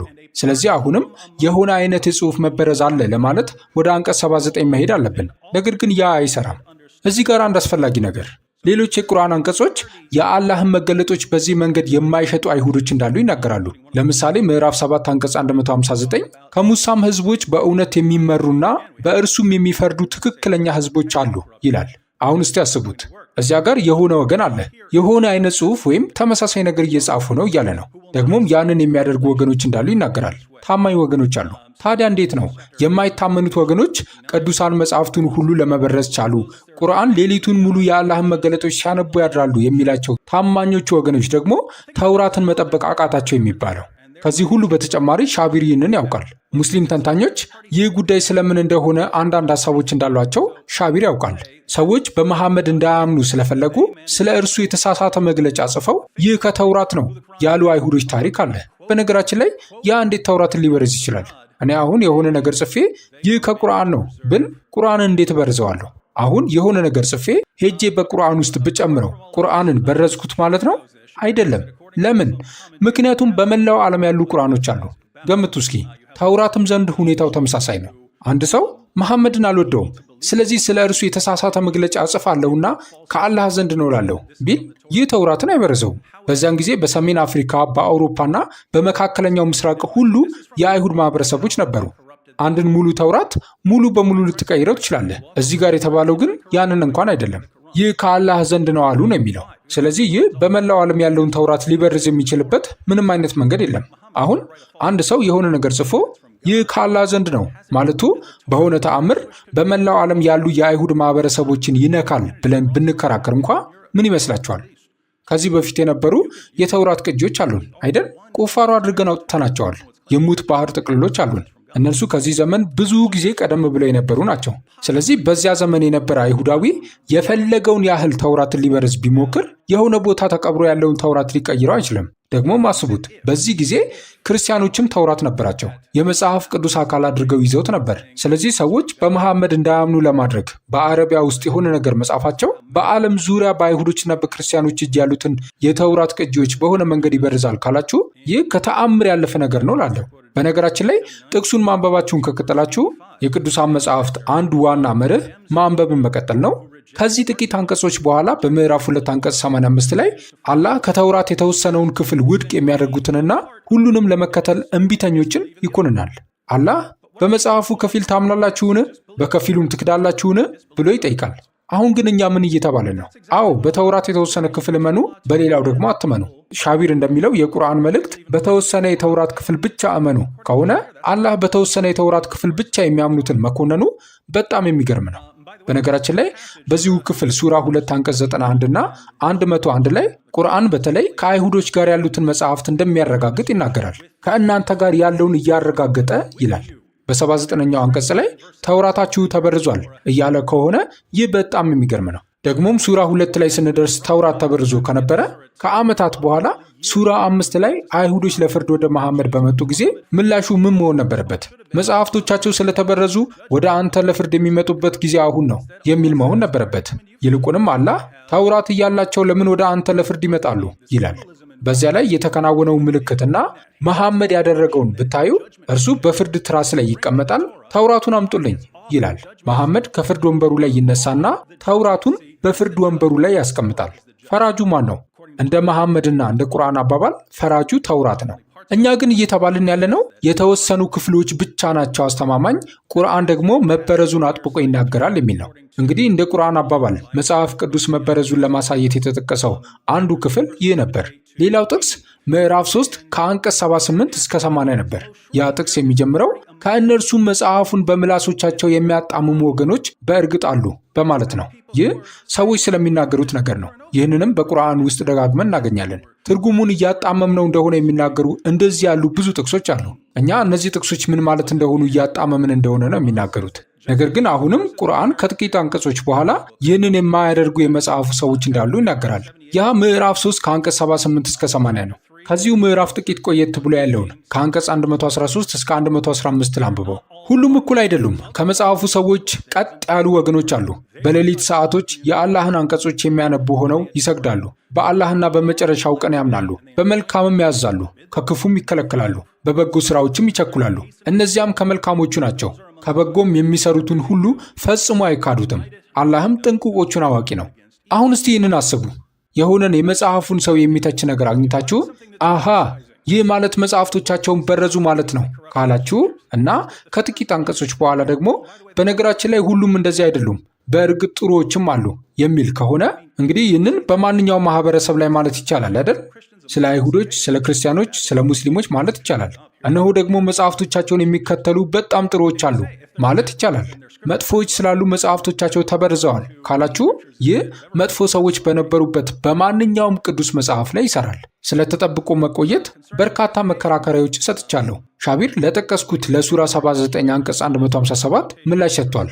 ሻቢር ቁርአን እኛ አይሁዶችንና ክርስቲያኖችን ስለ ኢየሱስ የሚናገሩ ትንቢቶችን ስንመረምር የምንጠቀምባቸውን የትርጓሜ ዘዴዎች እንድንጠቀም ብቻ እየነገረን ነው ይላል። ቁርአን ግን ምን ማለቱ እንደሆነ አይናገርም። እኛ ልንከተለው የምንችለው የቀደመውን ሙስሊም ማህበረሰብ ብቻ ነው። እነርሱም ያደረጉት ዛሬ ሙስሊሞች የሚያደርጉትን ነው። ይኸውም በብሉይ ወይም በአዲስ ኪዳን መሐመድ መተንበዩን ለማሳየት መሞከር ነው። ይህ ከቁርአን ቅዱሳን መጽሐፍት አመለካከት ጋር ምን ግንኙነት እንዳለው አላውቅም። ምክንያቱም አሁንም ለነቢይነቱ ማስረጃ እንዲሆን ወደ መጽሐፍቶቻችን እየተማጸነ ነው። መጽሐፍቶቻችን የተበረዙ ከሆኑ ይህ ምንም ትርጉም አይሰጥም። መሐመድ በዘመኑ የነበሩትን መጽሐፍት ሲያረጋግጥ የሚያሳዩ በርካታ ሐዲሶችን ጠቅሻለሁ። ሻቢር ምላሽ ሲሰጥ በምዕራፍ 5 አንቀጽ 47 ላይ ቁርአን አላህ ባወረደው ይፍረዱ እንደሚል ተናግሯል። ምዕራፍ 5 አንቀጽ 47 የኢንጂልን ባለቤቶች አላህ በእርሱ ውስጥ ባወረደው ሕግ ይፍረዱ ይላል። እንደ ሻቢር አባባል በወንጌል እንድንፈርድ እየነገረን አይደለም፣ በአላህ መገለጦች ሁሉ ነው። ይህ ያው አላህ አይሁዶች ተውራት እያላቸው ለምን ወደ አንተ ለፍርድ ይመጣሉ የሚልበት ክፍል መሆኑን ልብ በሉ። ከዚህ ቀጥሎ ለክርስቲያኖች የወንጌል ሰዎች አላህ በእርሱ ባወረደው ይፍረዱ ካለ፣ ከዚያም በሚቀጥለው አንቀጽ ሙስሊሞች ስለሚፈርዱበት ተውራት ወይም መጽሐፍ ካወራ፣ ይህ በመክፈቻ ንግግሬ ላይ ካልኩት ጋር በምን ይለያል? አምላክ ወደ ዓለም የተለያዩ ነቢያትን እንደላከ ከዚያም ለተለያዩ ወገኖች መገለጦችን እንደሰጠ፣ አይሁዶች የሚፈርዱበት መገለጥ እንዳላቸው፣ ክርስቲያኖች የሚፈርዱበት መገለጥ እንዳላቸው እና ሙስሊሞች የሚፈርዱበት መገለጥ እንዳላቸው ከመናገር በቀር ሌላ ምን ሊሆን ይችላል? ወደ ተለያዩ ጥቅሶች የራስህን ትርጉም ዝም ብለህ ካላስገባ በስተቀር ከዚህ የምታመልጥበት መንገድ የለም። ልብ በሉ፣ ሻቢር ተውራትና ኢንጂል መበረዛቸውን ለማሳየት 2 የቁርአን ጥቅሶችን ጠቅሷል። ሁለቱም ግን ተውራትና ኢንጂል መበረዛቸውን የሚናገሩ አይደሉም። እጅግ ጠንካራ ያላቸውን ይዞ እንደመጣ መገመት እንችላለን።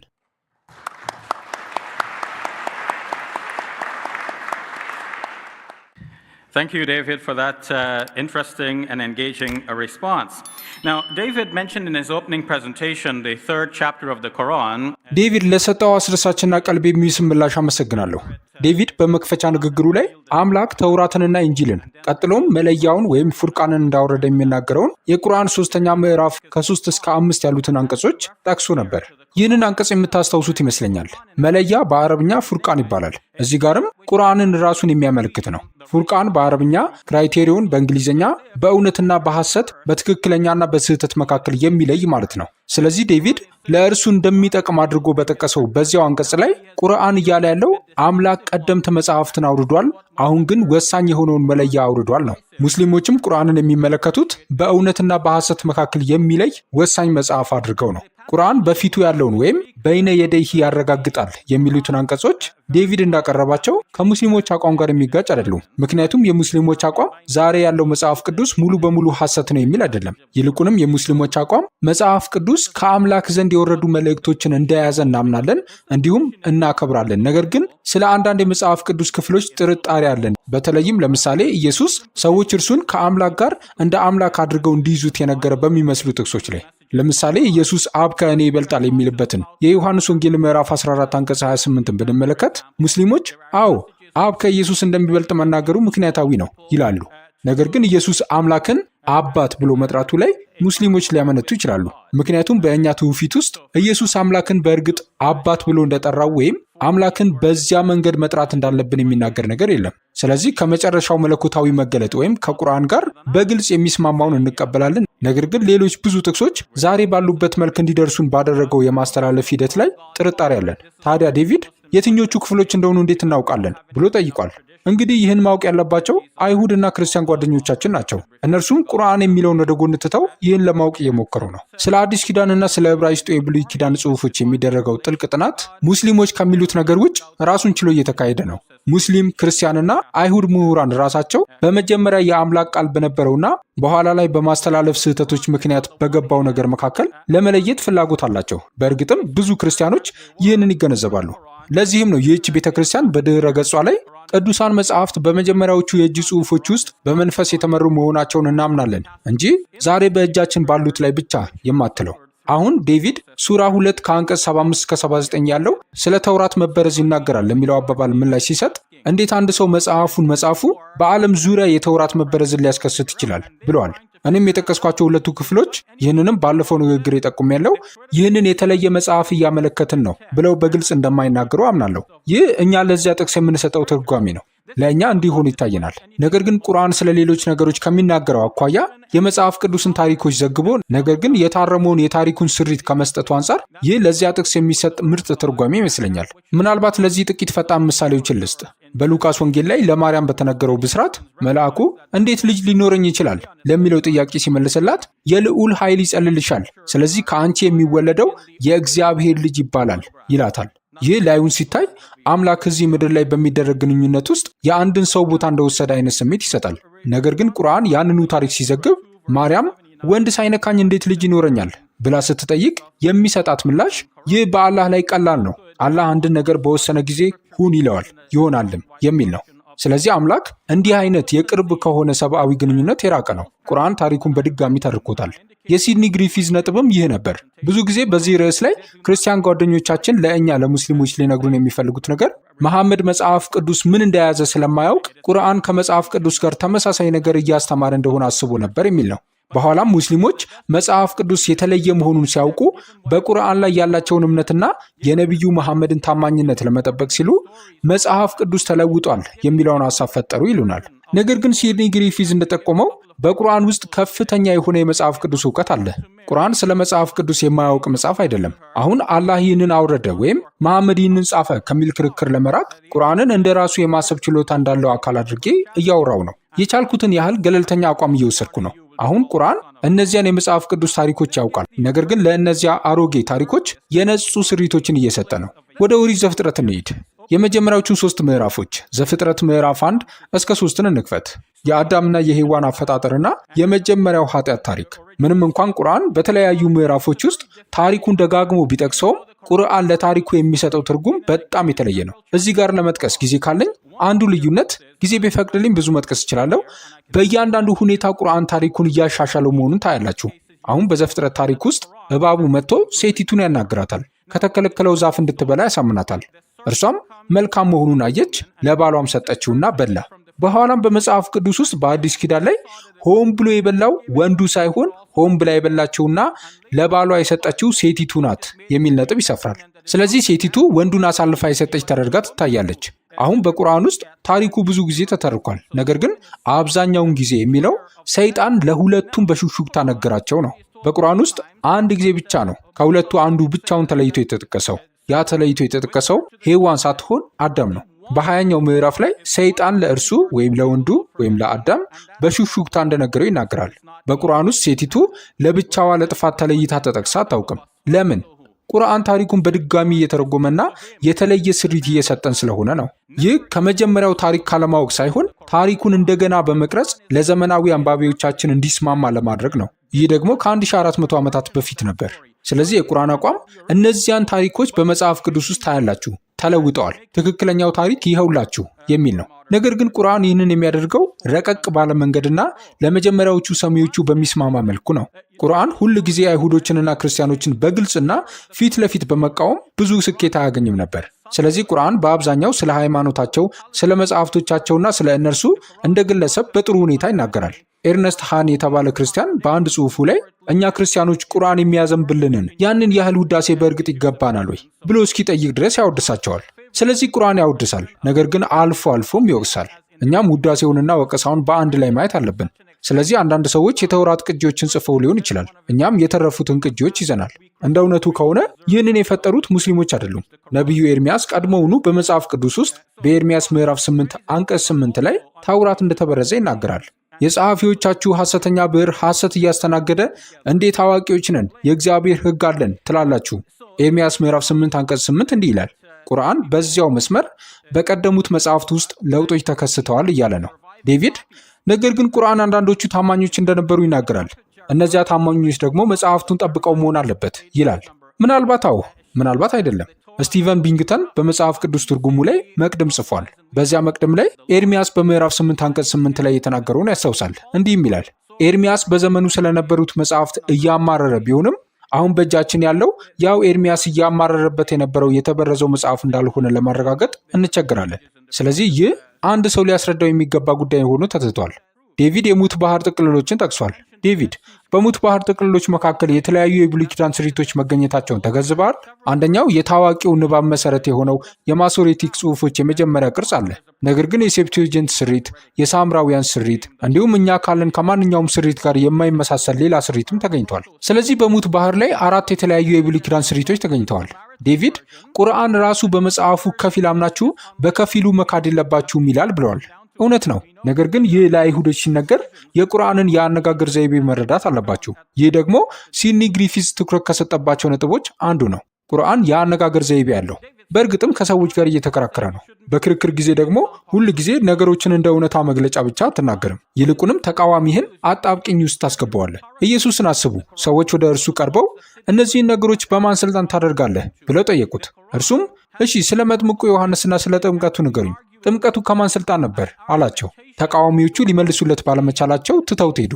ስለዚህ ነገሩን በአምላክ ስልጣን እያደረገ መሆኑን ከመናገር ይልቅ ጥያቄውን ወደ እነርሱ መለሰው። እነርሱም ግራ ተጋብተው ሄዱ። ስለዚህ ወደ ነቢዩ መሐመድ ሰላም በእርሱ ላይ ይሁን ለፍርድ እየመጡ ያሉትን ሰዎች ስንጠይቅ እነርሱ ተውራት አላቸው። ተውራት ደግሞ የአምላክ ቃል እንደሆነና የአምላክ ፍርድ በውስጡ እንዳለ ይናገራሉ። ታዲያ እንዴት እንደ ሐሰተኛ ነቢይ ወደሚቆጥሩት ሰው መጥተው በጉዳያቸው ላይ ፍርድ እንዲሰጣቸው ይጠይቃሉ? ስለዚህ ቁርአን እንዴት ወደ አንተ ይመጣሉ እያለ ነው። ተውራት እያላቸው በውስጡም የአምላክ ፍርድ እያለ ምናልባትም የአምላክ ፍርድ ነው የሚሉት እነርሱ ናቸው ለማለት ወይም በዚህ ጉዳይ ላይ ያለው የአምላክ ፍርድ በተውራት ውስጥ አሁንም አለ ለማለት ነው፣ ምንም እንኳን በተውራት ውስጥ ሌሎች የተበረዙ ክፍሎች ቢኖሩም። ስለዚህ ቁርአን ተውራት ሙሉ በሙሉ ሳይነካ ተጠብቋል የሚል መግለጫ እየሰጠ አይደለም። ስለ ኢንጂልም ወይም ወንጌል ተመሳሳይ ሁኔታ ነው። ቁርአን በውስጡ አላህ ባወረደው ይፍረዱ ይላል። አላህ በውስጡ ባወረደው እንጂ የግድ በውስጡ ባለው ሁሉ አይደለም። ዴቪድ ሱራ 5 አንቀጽ 68 ሲጠቅስ እኔ እያነሳሁ ያለሁትን ነጥብ በእርግጥ አረጋግጧል። ምክንያቱም ያ ጥቅስ የሚደመድመው ከጌታችሁ ወደ እናንተ የተወረደውን በማለት ሲሆን ይህም ቁርአንን ይጨምራል። አመሰግናለሁ።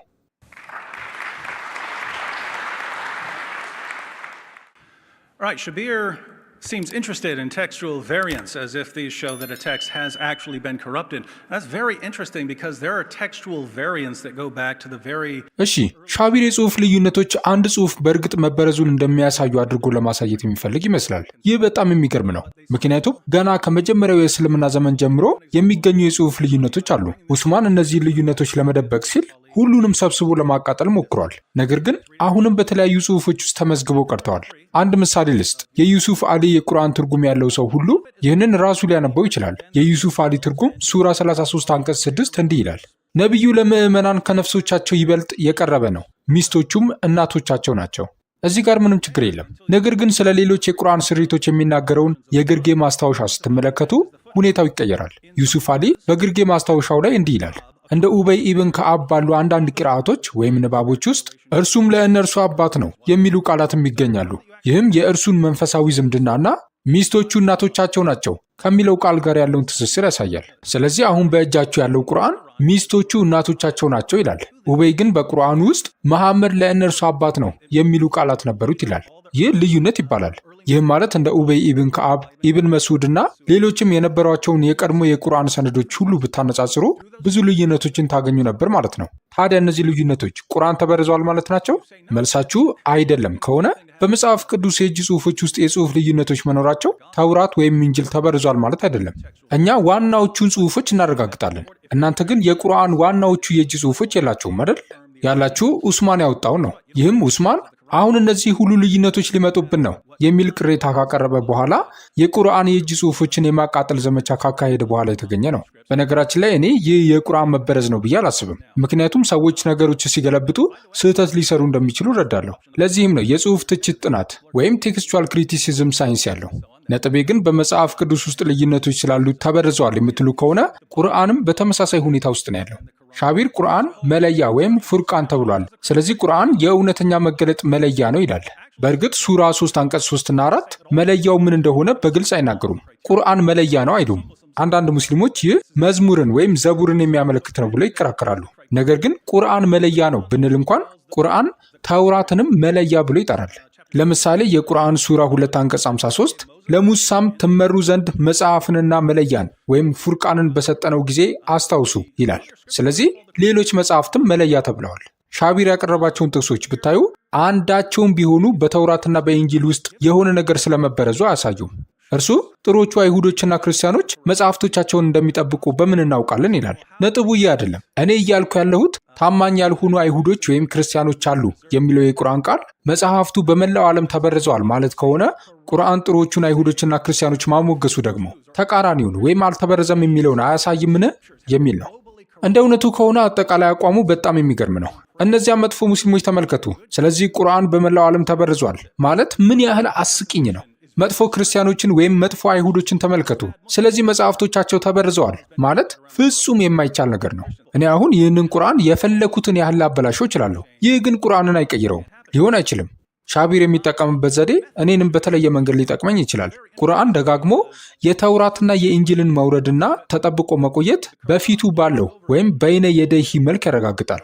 ሻቢር ይህ ከሙስሊሞች አቋም ጋር አይቃረንም ይላል። ቁርአን አረጋግጣለሁ እያለ ነገር ግን የተወሰነውን ክፍል ብቻ ነው የማረጋግጠው የሚል ማስጠንቀቂያ ወዲያውኑ ካልሰጠ ቁርአን በእጃችን ያለውን መጽሐፍ እያረጋገጠ ነው ማለት ነው። ትርጓሜውም መሆን ያለበት በዚህ መንገድ ነው።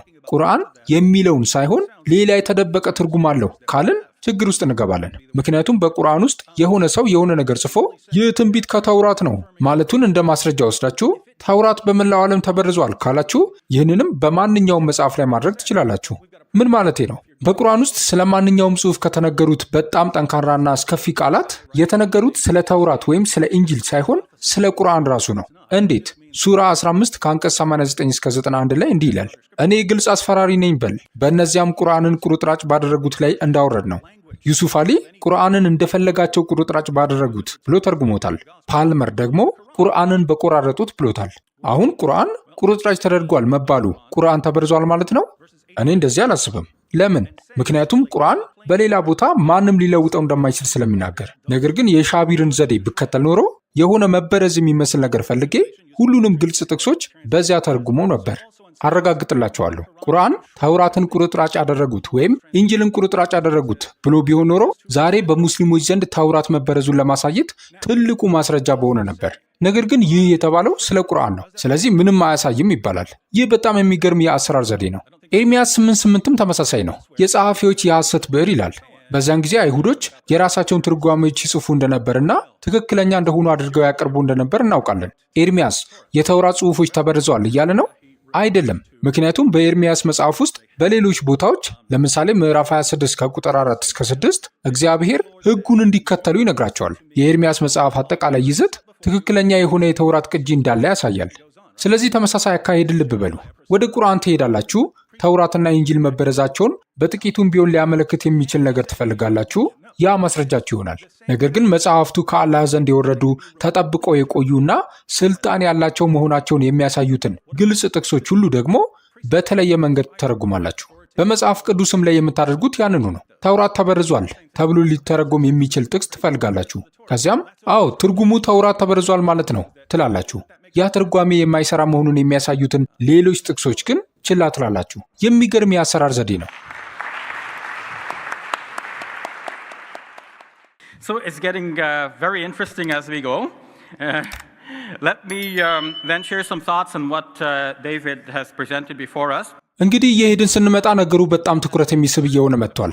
ዴቪድ በፊታችን ካቀረባቸው ነጥቦች ላይ ጥቂት ሀሳቦችን ላካፍል። በቁርአን 3ኛ ሱራ ከአንቀጽ 78 እስከ 80 ያሉት ጥቅሶች ስለ ቀደሙት መጽሐፍት መበረዝ እንደሚናገሩ ለጠቀስኩት ነጥብ ምላሽ ሲሰጥ በአንቀጽ 78 ላይ በመጀመሪያ ስለ ምላሳቸው ወይም ስለ ንግግር ማጣመም መጥቀሱን ልብ በሉ።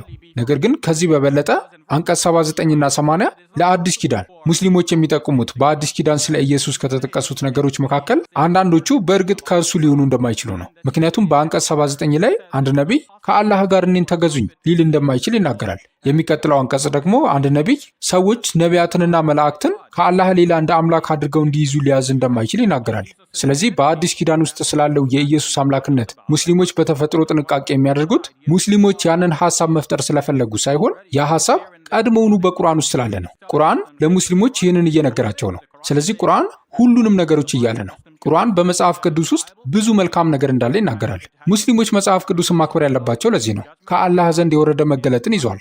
ከአላህ ዘንድ የሆኑ ፍርዶችን ይዟል። ብርሃንንና መመሪያን ይዟል። በተመሳሳይ ጊዜ ደግሞ ቁርአን ከመጀመሪያው ትክክለኛ መንገድ ለወጡ ጥቅሶች ጥንቃቄ እንድናደርግ ይነግረናል። አዎ በዚሁ ምዕራፍ ላይ ቁርአን ሁሉም እኩል እንዳልሆኑ ያረጋግጣል። ቁርአን ከመጽሐፉ ሰዎች መካከል ሌሊት በሰዓቲቱ የአላህን አንቀጾች የሚያነቡ አሉ ይላል። ምናልባት ምርጡ ትርጉም ይህ ሊሆን ይችላል። ነገር ግን ብዙ የቁርአን ተርጓሚዎች ይህ የሚያመለክተው ወደ እስልምና የገቡትን የአይሁድ ማህበረሰቦች አባላት እንደሆነ ያስባሉ። ስለዚህ እነርሱ የአላህን አንቀጾች እያነበቡ የነበረው ቁርአኑን ራሱን እንጂ የግድ የቀደሙትን መጽሐፍት አይደለም። ስለዚህ የቀደሙት መጽሐፍት በሁሉም ክፍሎቻቸው ሳይነኩ ቆይተዋል የሚል ማስረጃ እዚህ ጋር የለንም። አሁን ዴቪድ በቁርአን ውስጥም የጽሑፍ ልዩነቶች አሉ ይላል። ታዲያ ይህ ምን ያረጋግጣል? እዚህ ጋር ዴቪድ የዛሬውን ርዕሳችንን ነጥብ የሳቱ ይመስለኛል። እኛ ትኩረታችንን ዋናው ነጥብ ላይ ማድረግ አለብን። ነቢዩ መሐመድ ሰላም በእርሱ ላይ ይሁን በሕይወት በነበረበት ዘመን ለሰዎች ሲሰብክ የነበረውን ሁኔታ አስቡ። አሁን እርሱ ለአይሁዶችና ለክርስቲያኖች ምን እያለ ነበር? የዛሬ ጥያቄያችን ይህ ነው። ቁርአን የእርሱ ቃል ነው ካላችሁ ጥያቄው እርሱ በቁርአን በኩል ለአይሁዶችና ለክርስቲያኖች ምን እያለ ነው የሚል ይሆናል። መጽሐፍቶቻችሁ ሁሉ እንከን የለባቸውም፣ እና 100% ስልጣን አላቸው። ስለዚህ እንዳላችሁበት ቀጥሉ፣ በአይሁድነታችሁና በክርስትናችሁ ጽኑ፣ በእኔ ማመን አያስፈልጋችሁም እያላቸው ነው። ዛሬ ምሽት እየተወያየንበት ያለነው ጥያቄ ይህ ነው። አሁን የመሐመድ ቃላት ራሳቸውና ቁርአኑ በኋላ ላይ 100% ተበርዘዋል ቢባል እንኳ ይህ የዛሬው ጥያቄ አይደለም። ጥያቄው እርሱ በሚናገርበት ጊዜ ሰዎች ምን ይረዱ ነበር? የቀደሙት መጽሐፍት ሁሉ እንከን የለባቸውም ብለው ይረዱ ነበር ወይስ አይረዱም? የዚህን ጥያቄ መልስ ለማወቅ ቁርአን ምን እንደሚል ማየት አለብን። ይህ በኋላ ላይ ከመጡ የቁርአን የጽሑፍ ልዩነቶች ጋር ምንም ግንኙነት የለውም። ነገር ግን ዴቪድ ራሱ እንዳሳየው ምሳሌ ያ የጽሑፍ ልዩነት ቁርአን ተበርዟል ማለት እንዳልሆነ ተናግሯል። እኔም በዚህ እስማማለሁ። ምክንያቱም እዚህ ጋር አንዱ አንባቢ እንዲህ ተብሎ የተጻፈበት ቅጂ ነበረው ይላል። ዋናው ጽሑፍ ሚስቶቹ እናቶቻቸው ናቸው ሲል ያ የገባው ቃል ደግሞ እርሱም ለእነርሱ እንደ አባት ነው ይላል። ነገር ግን ያ የገባው ቃል ዛሬ በታዋቂው የቁርአን ንባብ ውስጥ አልቆየም። እንደ ስልጣን ያለው ቃል አልተቆጠረም። ምናልባትም ያ ግለሰብ የጻፈው የማብራሪያ አስተያየት ሳይሆን አይቀርም ተብሎ ታስቧል። ከጽሑፉ ጋር አብሮ ተጽፎ ሊሆን ይችላል እንጂ የቁርአን አካል አይደለም። ለማንኛውም ግን ይህ ከርዕሳችን ጋር ብዙም ግንኙነት የለውም። ምክንያቱም የዛሬው ርዕስ ቁርአን ተጠብቆ ቆይቷል ወይ የሚል ሳይሆን ቁርአን በመጀመሪያው ሲነገር የቀደሙት መጽሐፍት ሁሉ እንከን የለባቸውም ብሏል ወይንስ የቀደሙት መጽሐፍት በሆነ መንገድ ተለውጠዋል የሚል ፍንጭ ሰጥቷል የሚል ነው። የእኔም መልስ ባቀረብኳቸው ማስረጃዎች ሁሉ መሰረት የቀደሙት መጽሐፍት ስለመበረዛቸው ከቁርአን ማስረጃ አለ የሚል ነው። አሁን ዴቪድ ሐዲሶችን ጠቅሷል። ስለዚህ ቁርአን የሚለውን ከመጥቀስ ይልቅ አሁን ዴቪድ ሐዲሱ የሚለው ይህንን ነው። ነገር ግን የቀደሙት መጽሐፍት ሳይነኩ መቆየታቸውን ለማሳየት ሁለት ሐዲሶችን ወይም ከአቡ ዳውድና ከቲርሚዚ ጠቅሷል። አሁን የእኔ ጥያቄ ለምን ከቡሃሪ አልጠቀስክም የሚል ይሆናል። ለምሳሌ በቡሃሪ ዘገባ ላይ ኢብን አባስ እንዲህ ይላል፣ መጽሐፋችሁ ወይም ቁርአን ሰዎች የቀደመውን መጽሐፍ ከፊል ክፍሎች በገዛ እጆቻቸው እንደጻፉና በጥቂት ዋጋ እንደሸጡት እየነገራችሁ ሳለ እንዴት የመጽሐፉን ሰዎች ስለ መጽሐፍቶቻችሁ ትጠይቃላችሁ? ስለዚህ ሐዲሶችን የምናይ ከሆነ ሁሉንም ማየት አለብን። ነገር ግን ጥያቄያችን ስለ ሐዲሶች ሳይሆን ስለ ቁርአን ነው። ስለ ቀደሙት መጽሐፍት ያለው የቁርአን አመለካከት። አሁን ዴቪድ ቁርአን መለያ ወይም ፉርቃን መባሉን በተመለከተ ተውራትን መለያ ተብሎ ተጠርቷል ብሏል። ነገር ግን ይህ እንዴት እንደሚሰራ ልብ በሉ። አላህ ተውራትን ለሙሴ ወይም ሙሳ ሲያወርድ አላህ ይህንን አድርጓል ብለን ብናስብ ቁርአን አላህ መጽሐፉን ለሙሴ እንዳወረደ ይናገራል። ተውራትም የሙሴ መጽሐፍ ተብሎ ይጠራል። ነገር ግን ሁለቱ በቁርአን ውስጥ ተጣምረው ተውራት ለሙሴ ወረደ ተብሎ አልተጠቀሱም። ቁርአን በተለይ አላህ ተውራትን ለሙሴ አወረደ አይልም። ይህንን ማብራሪያ ለመስጠት ያህል ብቻ ነው። ነገር ግን ይህ አሁን ያን ያህል አስፈላጊ አይደለም። ዋናው ነገር ተውራት ራሱ ከእርሱ በፊት ለነበረው ነገር መለያ ነበር። ምክንያቱም ከተውራት በፊት ድንቁርና ከነበረ እና አሁን ተውራት ከአላህ ዘንድ እንደ መመሪያ መጽሐፍ ሆኖ ከመጣ ያ ለቀደመው ድንቁርና ሁሉ ምላሽ ይሰጣል። በዚያን ጊዜም በእውነትና በሐሰት መካከል የሚለይ መለያ ይሆናል። አሁን ተውራት በጊዜ ሂደት ከተለወጠ እና አሁን በመጨረሻ ቁርአን ከአላህ ዘንድ ከወረደ ይህ አሁን የመጨረሻው መለያ ይሆናል። ይህም አሁን ከእርሱ በፊት የነበረውን ሁሉ ይፈርዳል፣ በእውነትና በሐሰት መካከል ይለያል። ዴቪድ ቁርአን በመጽሐፍ ቅዱሳችሁ ውስጥ መልካም ነገሮች አሉ የሚል ከሆነ ወዲያውኑ ግን አንዳንድ ልዩነቶች አሉ ብሎ መጨመር ነበረበት የሚል አስደሳች ነጥብ አንስቷል። ነገር ግን ይህ በመጽሐፍ ቅዱስ ላይ እንኳን አይሰራም።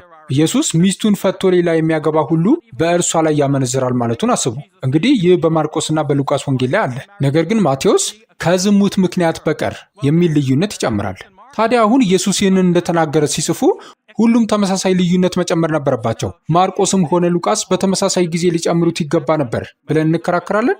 ወይንስ ቅዱስ መጽሐፍን በቅዱስ መጽሐፍ ብርሃን እንተርጉማለን? ለመጽሐፍ ቅዱስ የምናደርገው ይህንን ነው። ለቁርአንም የምናደርገው ይህንኑ ነው። ቅዱስ መጽሐፍን በቅዱስ መጽሐፍ ብርሃን ስናይ ቁርአን ስለ መጽሐፍ ቅዱስ አንዳንድ አዎንታዊ ነገሮችን ይናገራል። ነገር ግን አንዳንድ ደስ የማይሉ ነገሮችንም ይናገራል።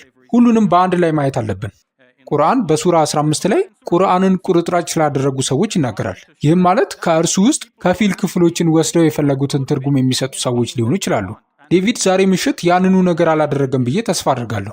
ኤርሚያስ ሰዎች ቅዱሳን መጽሐፍትን እንዲሰሙ መጥራቱን በተመለከተ ይህ ከቁርአን ጋር ተመሳሳይ አመለካከት ያሳያል።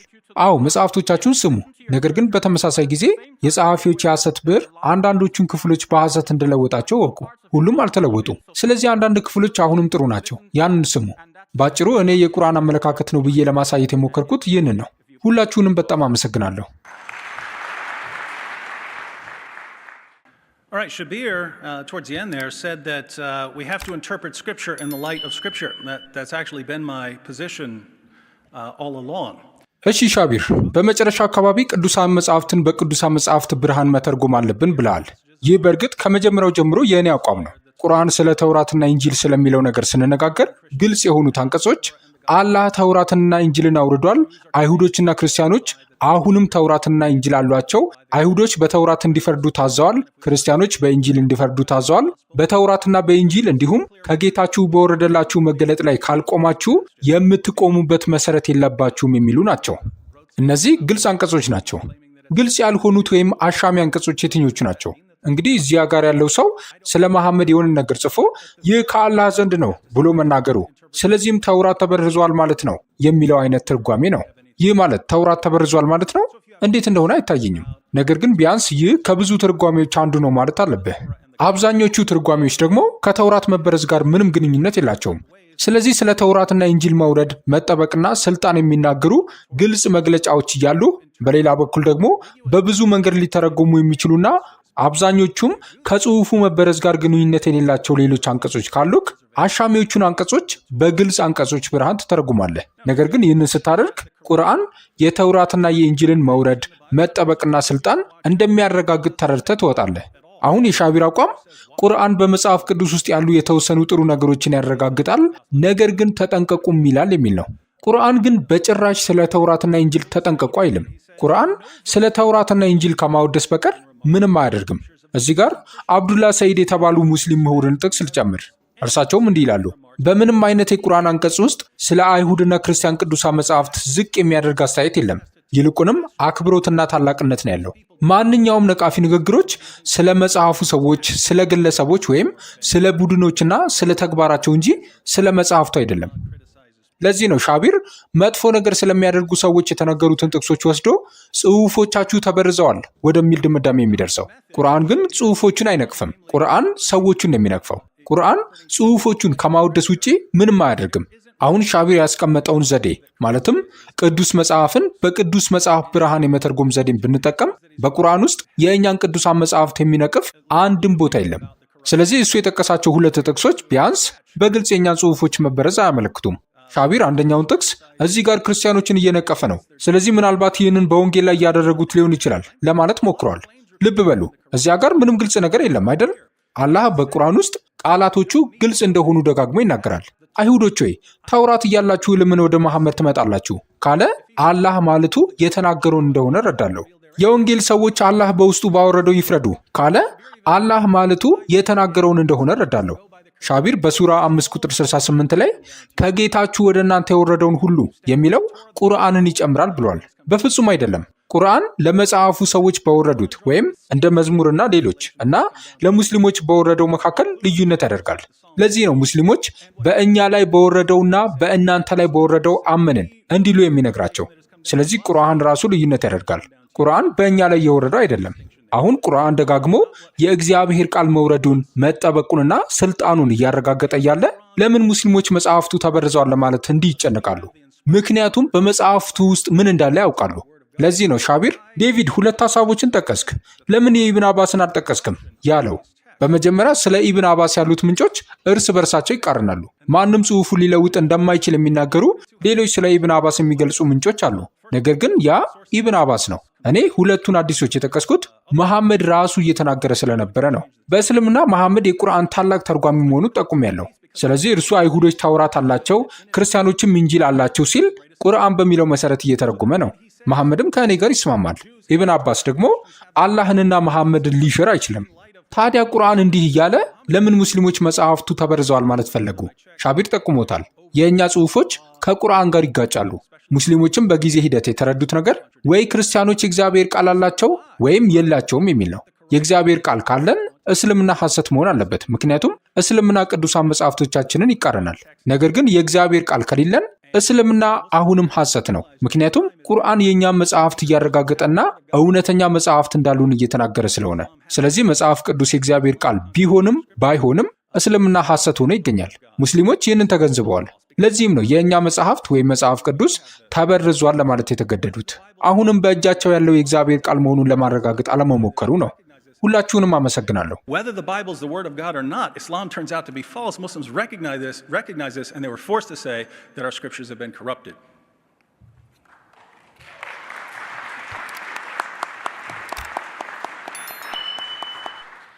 And finally, folks, before we get to your questions, I want to say how delighted I've been here.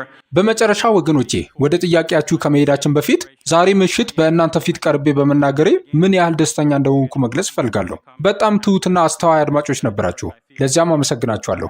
እንዲሁም በዚህ ቤተክርስቲያን መጥቼ እንድናገር ላመቻቹልኝ ሰዎች ሁሉ በድጋሚ ምስጋናዬን አቀርባለሁ። ትልቅ ክብር ይሰማኛል። ይህንንም ስፍራ በእውነት ወድጄዋለሁ።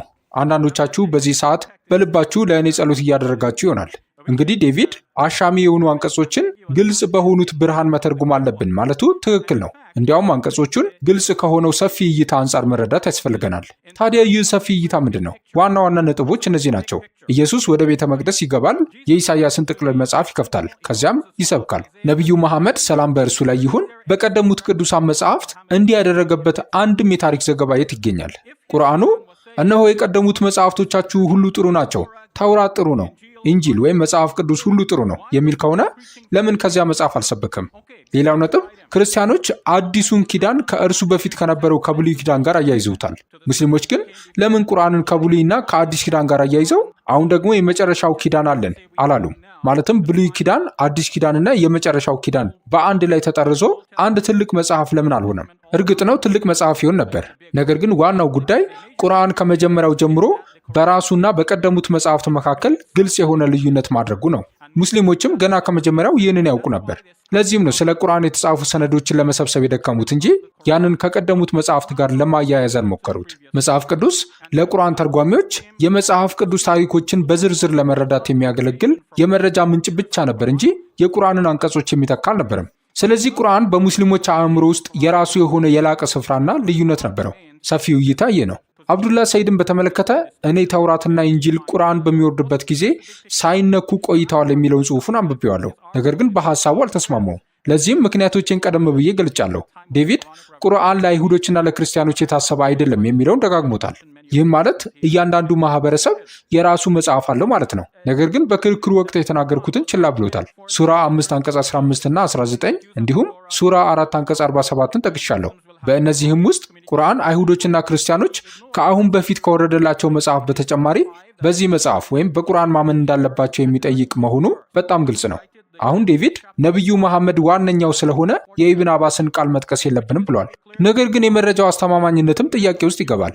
ስለ ኢብን አባስ ሁለት የተለያዩ ዘገባዎች እንዳሉ እውነት ነው። ነገር ግን በቡሃሪ ውስጥ ያለውና ቁጥር የተሰጠው ሐዲስ ቅድሚያ ይሰጠዋል። እንዲሁም አቡ ዳውድና ትርሚዚ ስለ ነቢዩ መሐመድ ሰላም በእርሱ ላይ ይሁን ንግግሮች በጣም አስፈላጊና ከፍተኛ ስልጣን ያላቸው ዘገባዎች አይደሉም። ስለዚህ ዴቪድ መከራከሪያውን እየገነባ ያለው ያን ያህል አስተማማኝ ባልሆኑ መረጃዎች ላይ ነው። ይበልጥ አስተማማኝ የሆኑት እኔ የጠቀስኳቸው ሰፊ እይታዎችና የቁርአን መግለጫዎች ናቸው። ሲድኒ ግሪፊዝ ምሁር ነው። እርሱ ስለ ሙስሊም ትውፊት የሚያውቅ ምሁር ነው። እርሱ ራሱ ሙስሊም ባይሆንም ቅንና የማያደላ ሰው ይመስለኛል። እርሱም ቁርአን ከመውረዱ በፊት መጽሐፍ ቅዱስ ስለመበረዙ ቁርአን በግልጽ እንደሚናገር ያስባል። እስቲ እነዚህን ሁሉ በአንድ ላይ አጣምረን እናያቸው። ቀደም ሲል እንዳልኩት ሙስሊም ያልሆኑ በተለይም ክርስቲያን ምሁራን ስለ ቁርአን ሲጽፉ ቁርአን መጽሐፍ ቅዱስን ያረጋግጣል የሚሉበት ረጅም ዝንባሌ አለ። ያ መረጃ በጣም እየበዛ ከመሄዱ የተነሳ እኔ ራሴ እንኳን በዚያ አመለካከት ረክቼ ነበር። ነገር ግን በኋላ ላይ በጥልቀት ስመለከተው ያ አመለካከት ስህተት መሆኑን ተረዳው። አሁን ደግሞ ያ ጥርጣሬ በሲድኒ ግሪፊዝ ተረጋግጦልኛል። በመጨረሻም ዴቪድ የእግዚአብሔር ቃል ካላቸው እስልምና ስህተት ነው ብሏል። የሚገርመው ነገር ግን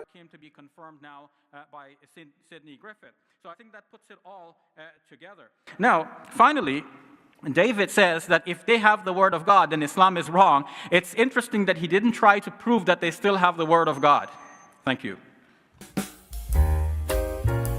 Gentlemen, this question is addressed to both of you, and let's just keep the pattern that David, you go first. ክቡራን፣ ይህ ጥያቄ ለሁለታችሁም የቀረበ ነው። ፍትሐዊ ለመሆን ቅደም ተከተሉን ጠብቀን በመጀመሪያ ዴቪድ ቀጥሎም ሻቢር ብትመልሱ። በቅዱሳት መጽሐፍት ውስጥ ኢየሱስ ስለ መጥምቁ ዮሐንስ ሲናገር ዮሐንስ ከኢየሱስ ይበልጣል የሚለው ቃል በትክክል የት ይገኛል? Okay, so in Matthew's gospel, Jesus speaks about John the Baptist and says, እሺ፣ በማቴዎስ ወንጌል ውስጥ ኢየሱስ ስለ መጥምቁ ዮሐንስ ሲናገር ከሴቶች ከተወለዱት መካከል ከመጥምቁ ዮሐንስ የሚበልጥ አልተነሳም ይላል። ትክክለኛው አባባል ይህ ነው። በማቴዎስ ወንጌል ውስጥ እንደሚገኝ አምናለሁ። ራሳችሁን ማረጋገጥ ትችላላችሁ። ከሴቶች ከተወለዱት መካከል ከመጥምቁ ዮሐንስ የሚበልጥ አልተነሳም። ኢየሱስ ራሱ በሁሉም ስምምነት መሰረት ከሴት የተወለደ እስከሆነ ድረስ ይህንንም እየተናገረ ስለሆነ ከመጥምቁ ዮሐንስ የሚበልጥ የለም ሲል በግልጽ እንደሚታየው ኢየሱስንም ይጨምራል። እስከዚያ ጊዜ ድረስ ከዮሐንስ የሚበልጥ የለም ማለት ነው። በተጨማሪም መጥምቁ ዮሐንስ ከእኔ በኋላ እኔ ጎንበስ ብዬ የጫማውን ጠፍር ልፈታ የማይገባኝ ከእኔ የሚበልጥ ይመጣል ብሏል።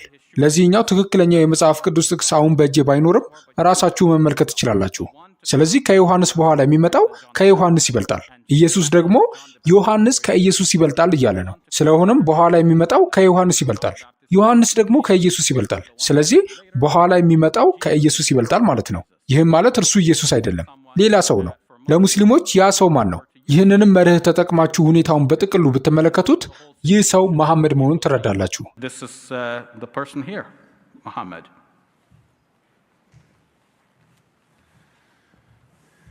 Yeah, let's just say Christians interpret those texts very, very differently. እሺ ክርስቲያኖች እነዚህን ጥቅሶች በጣም በተለየ መንገድ እንደሚተረጉሟቸው ልንገራችሁ። ኢየሱስ ከሴቶች ከተወለዱት መካከል ከመጥምቁ ዮሐንስ የሚበልጥ አልተነሳም ሲል ኢየሱስ ከዮሐንስ አይበልጥም ማለት እንዳልሆነ እንረዳለን። እኛ የምንረዳው ኢየሱስ ከሰው በላይ ወይም ከመራጭ ሰው በላይ መሆኑን ነው። በሌላ አነጋገር ጥቅሱ የሚያወራው መነሻቸው ከሴት ብቻ ስለሆኑት እንጂ ከዮሐንስ በፊት ስለነበረው ወይም ስለ ኢየሱስ አይደለም። ይህ ጉዳይ ከኢየሱስ በኋላ ስለሚመጣ ሰው ነው የሚለውን በተመለከተ ከዮሐንስ ወንጌል ያለውን አንብብላችሁ። በቂ ጊዜ አለኝ። በዮሐንስ ወንጌል ምዕራፍ 1 ቁጥር 24 ላይ እንዲህ ይላል፣ የተላኩትም ከፈሪሳውያን ነበሩና እንኪያስ አንተ ክርስቶስ ወይም ኤልያስ ወይም ነቢዩ ካይደለህ ስለምን ታጠምቃለህ ብለው ጠየቁት። ዮሐንስ መልሶ እኔ በውሃ አጠምቃለሁ፣ ዳሩ ግን እናንተ የማታውቁት በመካከላችሁ ቆሟል። እኔ የጫማውን ጠፍር ልፈታ የማይገባኝ ከእኔ በኋላ የሚመጣው ከእኔ ይልቅ የሚከብር ይህ ነው አላቸው። እንግዲህ ያስተውሉ፣ በመካከላችሁ ቆሟል ነው የሚለው። ስለዚህ ከ600 ዓመታት በኋላ ስለሚመጣው መሐመድ እያወራ አይደለም። ይህ ነገር ዮሐንስ ያጠምቅበት በነበረው በዮርዳኖስ ማዶ በቢታንያ በቤተ ራባ ሆነ። በነገው ዮሐንስ ኢየሱስን ወደ እርሱ ሲመጣ አይቶ እንዲህ አለ፣ እነሆ የዓለምን ኃጢአት የሚያስወግድ የእግዚአብሔር በግ። አንድ ሰው ከእኔ በኋላ ይመጣል፣ ከእኔም በፊት ነበርና ከእኔ ይልቅ የከበረ ሆኗል ብዬ ስለ እርሱ ያልሁት ይህ ነው። ስለዚህ ዮሐንስም ሆነ ኢየሱስ ይህን ጥቅስ የተረዱት ክርስቲያኖች በሚረዱበት መንገድ እንጂ ሻቢር በሚረዳበት መንገድ አይደለም እላለሁ። Again, addressed to both of you, the comment or the question or the comment that then leads to the question is እንደገና ጥያቄው ለሁለታችሁም ነው። ጥያቄው የሚነሳው ከሚከተለው ምልከታ ነው። አንዳንድ ሙስሊሞች በበርናባስ ወንጌል ይዘትና በሚገልጠው ነገር ላይ ሙሉ እምነት ሲጥሉ አይቻለሁ። ታዲያ ለምንድን ነው አዲስ ኪዳን በተቃራኒው እንዲህ አይነት ከፍተኛ ጥርጣሬ የሚገጥመው? I've never heard what Shabir has to say about the Gospel of Barnabas, but ሻቢር ስለ በርናባስ ወንጌል ምን እንደሚል ሰምቼ አላውቅም። ነገር ግን መጽሐፉ ከኢየሱስ ዘመን ከ1000 ዓመታት በኋላ የተጻፈ በመሆኑና የእጅ ጽሑፎቹም በስፓኒሽና በጣሊያንኛ በመገኘታቸው በሁሉም ዘንድ ያሉ ምሁራን መጽሐፉን ግልጽ የሆነ የሐሰት ድርሰት አድርገው ነው የሚቆጥሩት። ሻቢርም በዚህ እንደሚስማማ ገምታለሁ። ነገር ግን ይህ መጽሐፍ የተጻፈው እስላማዊ የኢየሱስን ትርጓሜ ለመደገፍ ተብሎ ስለሆነ በሙስሊሞች ዘንድ ተወዳጅ ሊሆን ይችላል። ስለዚህ ሙስሊም ከሆኑና አራቱን የአዲስ ኪዳን ወንጌላት ካነበቡ በኋላ የበርናባስን ወንጌል ቢያነቡ አዎ እኔ በዚህ በበርናባስ ወንጌል ብሄድ ይሻለኛል ይሉ ይሆናል። ነገር ግን ጥልቀት ባለው መንገድ የታሪክ ዳራውን ከመረመሩ የበርናባስ ወንጌል ታሪካዊ ሊሆኑ በማይችሉ ዝርዝር ጉዳዮች የተሞላ መሆኑን ይረዳሉ። ለምሳሌ ወደ ናዝሬት በመርከብ እንደተጓዙ ይናገራል። ናዝሬት ወደብ የሌላት የውስጥ አገር ከተማ ብትሆንም። ስለዚህ የመጽሐፉ አመጣጥ ምን እንደሆነና ለምን ተወዳጅ እንደሆነ እናውቃለን። ይህ ሁኔታ በተራው ሕዝብ ዘንድ ያለው እውነታ ነው። ማለትም ጉዳዩን በደንብ ያላጠኑ አንዳንድ ሙስሊሞች የበርናባስን ወንጌል ይመርጣሉ። ነገር ግን በምሁራን ደረጃና በሙስሊም ተከራካሪዎች ዘንድ የምንወያየው በአብዛኛው በአዲስ ኪዳን ላይ ነው። scholarly level and among Muslim debaters, then we're usually dealing with the New Testament. What is called the Gospel of Barnabas today is a document that was discovered in the Middle Ages, something like the 16th century, by a certain Fra Marino. ዛሬ የበርናባስ ወንጌል ተብሎ የሚጠራው ሰነድ በመካከለኛው ዘመን በ16ኛው ክፍለ ዘመን ገደማ ፍራ ማሪኖ በተባለ ጣሊያናዊ የተገኘና ከዚያም በኋላ ግለሰቡ ወደ እስልምና የገባበት ነው። ሰነዱ ራሱ በጣሊያንኛ ቋንቋ ተገኝቶ በኋላም በሎንስዴል እና በላውራግራ ወደ እንግሊዝኛ ተተርጉሟል። ይህ ወንጌል በሙስሊሞች ዘንድ ተወዳጅ ሊሆን የቻለው ከሌሎች ነገሮች በተጨማሪ ኢየሱስ በመስቀል ላይ ከመሰቀል ይልቅ ሌላ ሰው ኢየሱስን እንዲመስል ተደርጎ ተሰቀለ ስለሚል ነው። እንዲሁም ኢየሱስ ከእርሱ በኋላ መሐመድ የሚባል ሰው እንደሚመጣ በግልጽ እንደሚናገር ይገልጻል። ነገር ግን ምንም እንኳን በሙስሊሞች ዘንድ እንዲህ ያለ ተቀባይነት ቢኖረው ይህ መጽሐፍ ኦሪጂናልና የበርናባስ ወንጌል ለመሆኑ ምንም አይነት ታሪካዊ መከላከያ አላገኘው። በእርግጥ የበርናባስ ወንጌል የሚባል መጽሐፍ እንደነበረ ይታወቃል። ምክንያቱም በአራተኛው ክፍለ ዘመን የታገዱ መጽሐፍትን ዝርዝር የያዘ ድንጋጌ የበርናባስ ወንጌል የሚባል መጽሐፍን ይጠቅሳል። በርናባስ ደግሞ ከቀደሙት ጠቃሚ ክርስቲያኖች አንዱ እንደነበረ እናውቃለን። ታዲያ ወንጌሉን የጻፈው እርሱ ነውን? ይህ አሁን ያለው መጽሐፍ ያኛው ነውን? ይህንን በታሪክ ሂደት ውስጥ በትክክል መከታተል አንችልም። በዚህ ምክንያት ይህ የበርናባስ ወንጌል የሙስሊሞችን አመለካከት ይደግፋል ብዬ ለመጥቀስ አልፈልግም። ምክንያቱም እኛ ሙስሊሞች ከቀደሙት ነቢያት የመጣውን ነገር ለመለየት በጣም ጥብቅ የሆነ የመለያ ስርዓት ስላለን፣ የበርናባስ ወንጌል ደግሞ እነዚያን ጥብቅ መመዘኛዎች አያሟላም። አመሰግናለሁ። The Gospel of Barnabas does not meet those strict requirements. Thank you.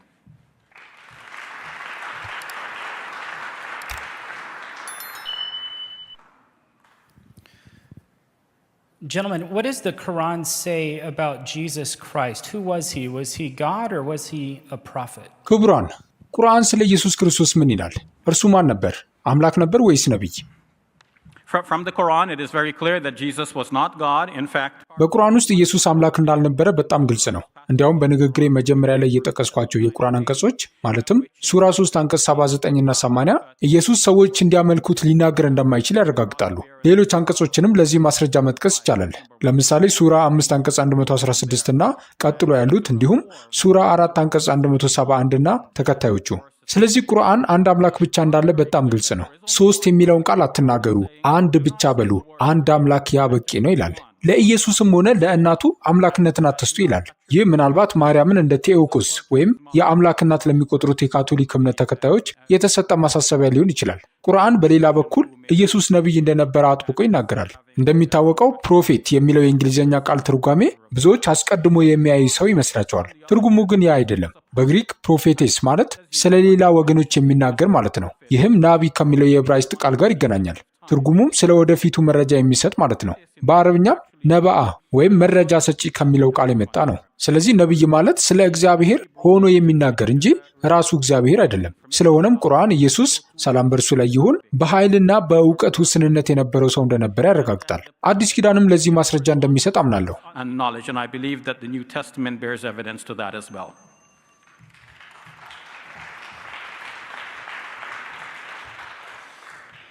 Yes, Jesus in the Quran is very interesting. And አዎ በቁርአን ውስጥ ያለው የኢየሱስ ታሪክ በጣም አስደሳች ነው። ምክንያቱም ሌሎች ወገኖች ለምሳሌ አምላክ የለሾች የማይስማሙባቸውን አንዳንድ ነጥቦች ሙስሊሞች ከኛ ጋር ይስማማሉ።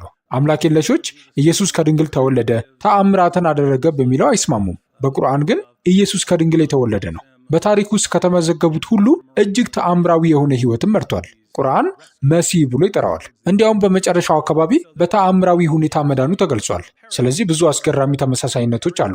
እርግጥ ነው የምንለያይባቸው ነጥቦች በአጋጣሚ የአዲስ ኪዳን ወንጌል መሰረታዊ ትምህርቶች ላይ ነው። ማለትም ኢየሱስ ለኃጢአት በመስቀል ላይ መሞቱ፣ ከሙታን መነሳቱና አሁን እንደ ጌታ ልንገዛለት እንደሚገባ የሚሉትን ዋና ዋና ትምህርቶች ቁርአን ይክዳቸዋል።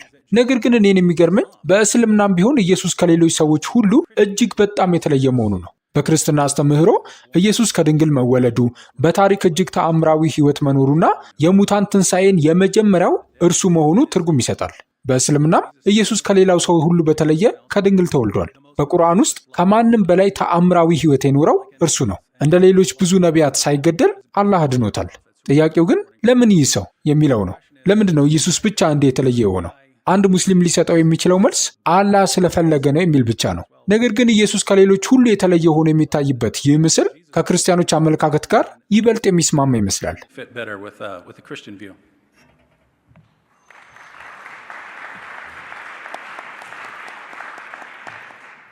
David, this question was asked to be addressed to you, but I'd love to hear both of you. ዴቪድ፣ ይህ ጥያቄ ለአንተ የቀረበ ቢሆንም ሁለታችሁም ብትመልሱት ደስ ይለኛል። ጥያቄ አቅራቢው እንዲህ ይላል። በእኔ እይታ ቁርአን እንደሚለው መጽሐፍ ቅዱስ ተለውጧል። ሆኖም ወደ 1000 የሚጠጉ የተለያዩ ታሪኮች ያሏቸው መጽሐፍ ቅዱሶች እያሉ መጽሐፍ ቅዱስ አልተለወጠም ብለህ እንዴት ማረጋገጥ ትችላለህ? I don't know where these numbers are coming from. If you say there are 1,000 manuscripts or something like that, that would make sense. እነዚህ ቁጥሮች ከየት እንደመጡ አላውቅም። 1000 የእጅ ጽሑፎች ወይም ማኑስክሪፕትስ አሉ ካልክ ትክክል ሊሆን ይችላል። እንዲያውም ከ1000 በላይ የእጅ ጽሑፎች አሉ። 1000 የተለያዩ መጽሐፍ ቅዱሶች አሉ ስትል አንዱ መጽሐፍ ቅዱስ ከሌላው ሙሉ በሙሉ የተለየ እንደሆነ የሚያሳይ የተሳሳተ አመለካከት ያለ ይመስላል። ማቴዎስ፣ ማርቆስ፣ ሉቃስ እና ዮሐንስ የሌሉባቸው ይልቁንም አበበ፣ ከበደ የሚባሉ ሰዎች ያሉባቸው ሙሉ በሙሉ የተለያዩ መጽሐፍ ቅዱሶች ያሉ አያስመስልብህ። ነገሩ እንዲህ አይደለም። ሁኔታው እንዲህ ነው። ብዙ የእጅ ጽሑፎች አሉን። ወደ 6000 የሚጠጉ የግሪክ አዲስ ኪዳን የእጅ ጽሑፎች አሉን። በላቲንና በሌሎች ቋንቋዎችም ብዙ አሉ። የጽሑፍ ተመራማሪዎች የሚያደርጉትን እነዚህን ጎን ለጎን በማሰለፍ ልዩነታቸው መመርመር ነው። ምክንያቱም በማንኛውም በሰው እጅ በሚገለበጥ መጽሐፍ ውስጥ ቁርአንም ይሁን ኦሪትም ይሁን ወንጌል ጸሐፍት ስህተት ሊሰሩ ይችላሉ።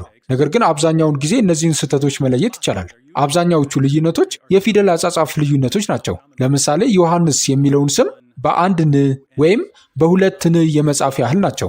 ስለዚህ እነዚህ 1000 የተለያዩ መጽሐፍ ቅዱሶች አሉ የሚለው ሐሳብ ሙሉ በሙሉ የተለያዩ መጽሐፍት መኖራቸውን የሚያመለክት ከሆነ ስህተት ነው።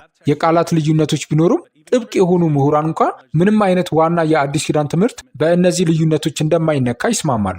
ስለዚህ እያወራን ያለነው እዚህ እጃችን ላይ ስላለው የአዲስ ኪዳን ትክክለኛ እትም ነው። These are critical editions of the New Testament.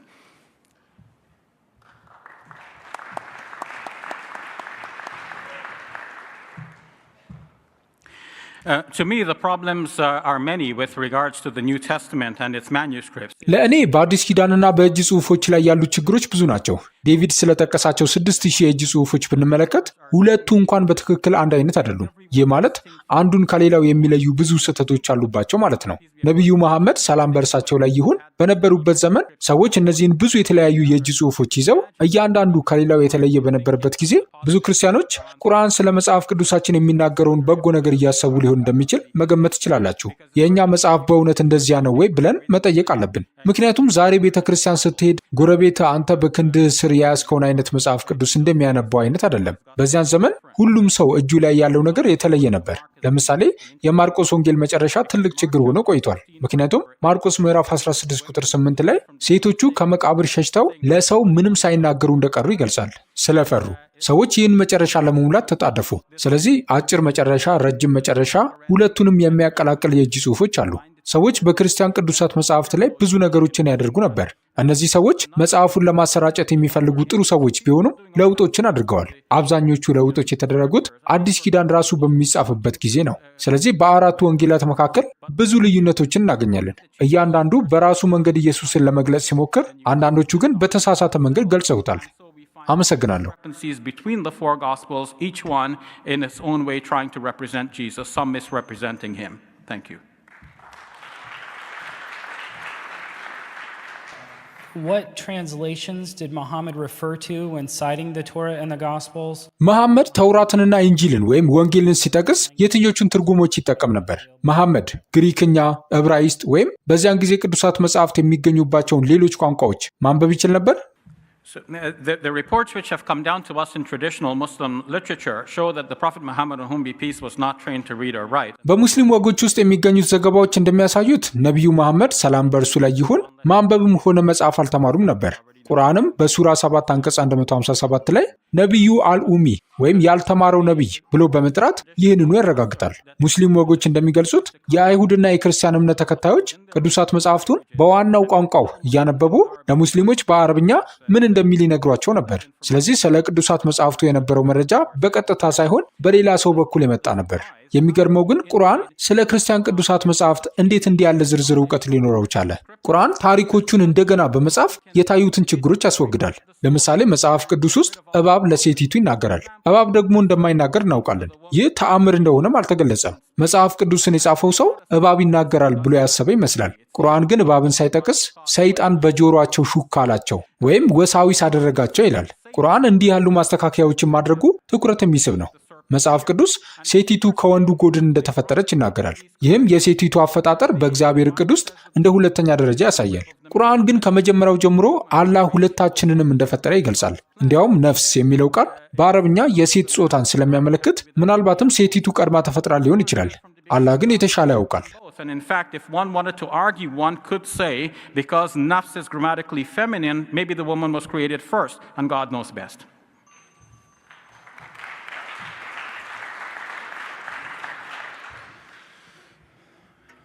All right, well, 7th century Arabia was an oral culture. You had Jews there, you had... እሺ የሰባተኛው ክፍለ ዘመን አረቢያ የቃል ንግግር ባህል የሰፈነባት ነበረች። በዚያ አይሁድና ጥቂት ክርስቲያን መነኮሳት ነበሩ። መሐመድ ከእነዚህ ሰዎች ጋር ይወያይ እንደነበረ ከሙስሊም ምንጮች እናውቃለን። ነገር ግን መሐመድ የመጽሐፍ ቅዱስ ግሪክኛንም ሆነ ዕብራይስጥኛ አያውቅም ነበር። ስለዚህ ታሪኮች የሚጋሩት በእሳት ዙሪያ በሚደረጉ ጨዋታዎች አይነት በንግግር ነበር። የሚገርመው ግን ቁርአን ስለ ቋንቋ ያለው አመለካከት ነው። ምክንያቱም መሐመድ ታሪኮቹን ከሌሎች ሰዎች እንደሚቀዳ በቁርአን ውስጥ በተደጋጋሚ ተከሷል። ቁርአን ራሱ ለዚህ ሲመልስ ግን ያ ሰው የሚናገረው ቋንቋ የባዕድ ነው፣ ይህ ቁርአን ግን በአረብኛ ነው ይላል። ማለትም መሐመድ ታሪኩን ከእርሱ ሊቀዳ አይችልም፣ ምክንያቱም ሰውየው አረብ አይደለም፣ መሐመድ ግን በአረብኛ እየጻፈ ነው ይላል። ይህ በጣም የሚገርም የቋንቋ አመለካከት ነው። አዲስ ኪዳን ግን ገና ሲጀመር በዚያን ጊዜ እንደ አሁኑ እንግሊዘኛ ዓለም አቀፍ ለነበረው ለግሪክ ቋንቋ ተተርጉሞ ለሕዝብ ቀርቧል። ይህ ሁኔታ እኔ መጥቼ ጦርነትና ሰላም ወይም ዋር ኤንድ ፒስ የሚል መጽሐፍ ጽፌ ሰዎች ይህ እኮ የሩሲያው መጽሐፍ ነው ሲሉኝ፣ አይደለም ያኛው በሩሲያኛ ነው፣ ይህ ግን በእንግሊዘኛ ስለሆነ ሊተረጎም አይችልም እንደማለት ነው። ስለዚህ በእስልምና እይታ አይሁድ በቋንቋቸው፣ ክርስቲያኖችም በቋንቋቸው፣ ሙስሊሞችም በአረብኛ መገለጥ አላቸው የሚል ይመስላል። In Islam, it seems to be Jews have their revelation in their language, and Christians have theirs in theirs, and Muslims have ours in Arabic.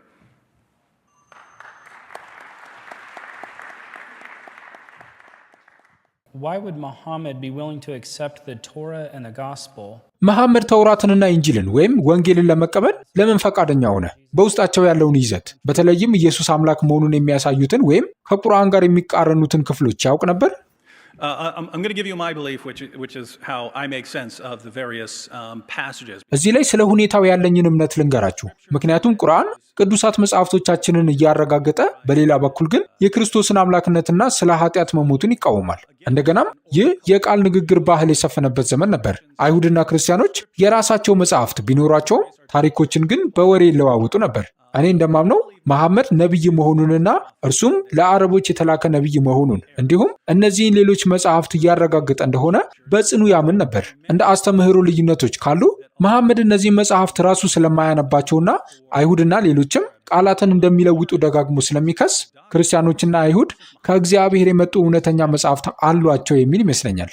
እንደ ሥላሴና የክርስቶስ አምላክነት ያሉ ልዩነቶች ሲመጡ ደግሞ እነዚህ በመጽሐፍ ቅዱስ ውስጥ የሌሉና ሰዎች ዝም ብለው የፈጠሯቸው ይመስለው ነበር። ይህንንም በቁርአን ሱራ 9 አንቀጽ 30 ላይ እናገኛለን። ክርስቲያኖች ኢየሱስ የእግዚአብሔር ልጅ ነው በማለታቸው ከእነርሱ በፊት የካዱትን እንደሚመስሉ ይናገራል። ስለዚህ ይህ እምነት የመጣው ከመጽሐፋችን ሳይሆን ሰዎች ዝም ብለው ከራሳቸው ያመጡት ነው ብሎ ያስብ ነበር። በእውነቱ ግን ይህ እምነት በመጽሐፍቶቻችን ውስጥ በሁሉም ቦታ ይገኛል። So he thinks that's where we're getting this belief, when actually it comes from our text. It's all over our texts.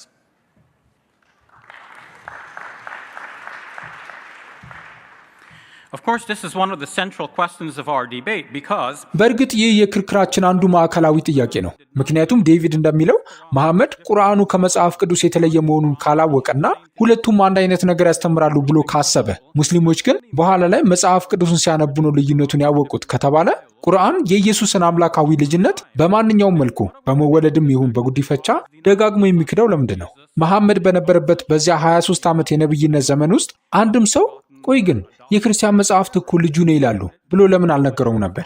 ቢነገረው ኖሮ ታሪኩን ሊቀይረው ይችል ነበር። እርሱ ግን ከመጀመሪያው እስከ መጨረሻው አንድ አይነት ነገር ነው ሲሰብክ የነበረው። ኢየሱስ የእግዚአብሔር ልጅ አይደለም፣ እርሱ የእግዚአብሔር አገልጋይ መሲህና መልእክተኛ እንጂ ራሱ አምላክ ወይም የእግዚአብሔር ልጅ አይደለም። ይህ ማለት ቁርአን ከቀደሙት መጽሐፍት የተለየ መሆኑን ያውቅ ነበር ማለት ነው። ታዲያ የቀደሙት መጽሐፍት ኢየሱስ የእግዚአብሔር ልጅ ነው የሚለውን ሐሳብ ከየት አመጡት? እንደ ዮሐንስ ወንጌል ካሉ መጽሐፍት ነው። ስለ መጥምቁ ዮሐንስ ስንነጋገር እኔ የጠቀስኩት ሌሎች ወንጌላትን ወይም ሲኖፕቲክ ነበር። ዴቪድ ግን የዮሐንስ ወንጌልን ጠቀሰ። ዮሐንስ በቀደሙት ታሪኮች ላይ ምን እያደረገ ነው? ዮሐንስ ታሪኮቹን በመለወጥ ኢየሱስን ከፍ አድርጎና ታላቅ አድርጎ እንዲታይ እያደረገ ነው። በዮሐንስ ወንጌል ኢየሱስ ከመጥምቁ ዮሐንስ እንደሚበልጥ ግልጽ ነው። በማቴዎስ በማርቆስና በሉቃስ ወንጌል ግን መጥምቁ ዮሐንስ ከኢየሱስ የሚበልጥ ይመስላል። in John's Gospel, Jesus is definitely greater than John the Baptist. But in the Synoptic Gospels, Matthew, Mark, and Luke, it looks like John the Baptist was greater than Jesus.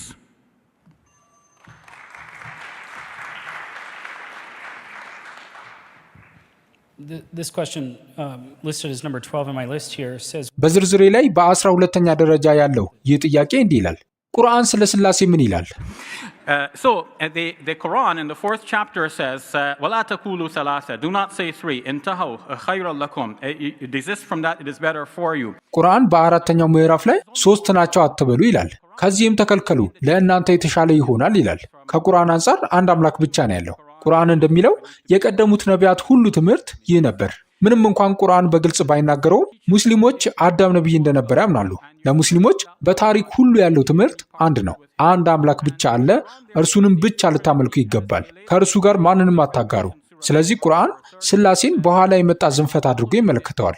ዴቪድ ሱራ 9 አንቀጽ 30ን ጠቅሷል።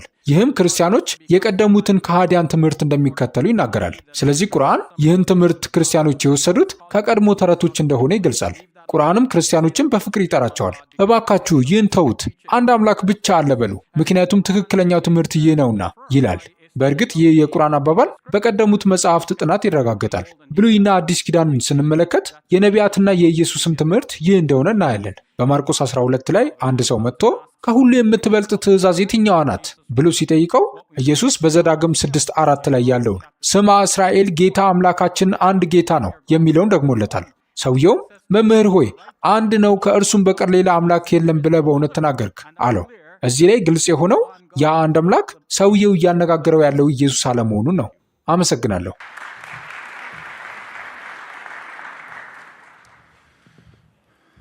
Yes, the Quran denies the doctrine of the Trinity and the sonship of Jesus. አዎ ቁርአን የሥላሴን ትምህርትና የኢየሱስን የእግዚአብሔር ልጅነት ይክዳል።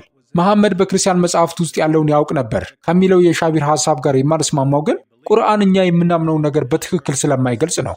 በሌላ አነጋገር ለእኛ እምነት ምላሽ ሲሰጥ የሚገልጸው ነገር ክርስቲያኖች የሚያምኑትን አይደለም። ለምሳሌ ሱራ 5 አንቀጽ 116 ስለ ሥላሴ ገለጻ የሚሰጥበት የቁርአን ክፍል ነው። ሶስት አትበሉ ካለ በኋላ የሚሰጠው ማብራሪያ ይህ ነው። አላህም የመርየም ልጅ ኢሳ ሆይ አንተ ለሰዎች እኔንና እናቴን ከአላህ ሌላ ሁለት አምላኮች አድርጋችሁ ያዙ ብለሃልን በሚለው ጊዜ አስታውስ። እርሱም ጥራት ይገባ፣ ለእኔ ተገቢ ያልሆነውን ነገር ማለት አይገባኝም ይላል። እንግዲህ ሥላሴን እንድንክድ ከተነገረን በኋላ የሚሰጠን ማብራሪያ ሥላሴ ማለት እግዚአብሔር፣ ኢየሱስና ማርያም እንደሆኑ አድርጎ ነው። ነገር ግን ማንኛውም ክርስቲያን ሥላሴ ማለት እግዚአብሔር፣ ኢየሱስና ማርያም ናቸው ብሎ አምኖ አያውቅም። በሰባተኛው ክፍለ ዘመን የነበረ አንድ የንግድ ተጓዥ ክርስቲያኖች ስለ እግዚአብሔር፣ ስለ ማርያምና ስለ ኢየሱስ ሲያወሩ ሰምቶ ሥላሴ ማለት ይህ ነው ብሎ ሊያስብ እንደሚችል መረዳት እችላለሁ። መሐመድ ይህን ቢሳሳት አይገርመኝም። እግዚአብሔር ግን በዚህ ይሳሳታል ብዬ አላምንም። በሌላ አነጋገር እግዚአብሔር ለምንሳሳትበት ነገር ምላሽ የሚሰጥ ከሆነ ትክክለኛው የሥላሴ ትምህርት ይህ ነው፣ ስህተቱም እዚህ ጋር ነው ብሎ መናገር ነበረበት። ስለ ክርስቶስ ልጅነትም ያለው ሁኔታ ተመሳሳይ ነው። ቁርአን ለአላህ ሚስት ሳይኖረው እንዴት ልጅ ይኖረዋል ይላል። ሆኖም ግን ልጅነት ሲባል በአካላዊ መራባት የሚገኝ እንደሆነ ያመነ አንድም ክርስቲያን የለም። የቁርአን ምላሾች እንደዚህ አይነት ሲሆኑ እንደ እግዚአብሔር ቃል በቁም ነገር ለመቀበል ይከብዳል።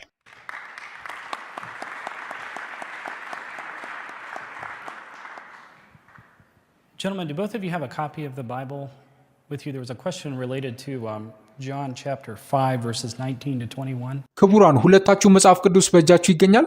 ስለ ዮሐንስ ወንጌል ምዕራፍ 5 ከቁጥር 19 እስከ 21 የቀረበ ጥያቄ አለ። ለዚያ ምላሽ እንድትሰጡ እድሉ ቢሰጣችሁ ደስ ይለኛል። ነገር ግን ጥቅሱን ማየት እንድትችሉ መጽሐፍ ቅዱስ መኖሩን ማረጋገጥ እፈልጋለሁ። ጥያቄው በተለይም ለአንተ ለዴቪድ የቀረበ ነው፣ ግን የሁለታችሁንም ምላሽ ነው መስማት የምፈልገው። ይህ የመጽሐፍ ቅዱስ ክፍል ስለማን እንደሚናገር በዝርዝር ልታብራሩልን ትችላላችሁ የሚል ነው።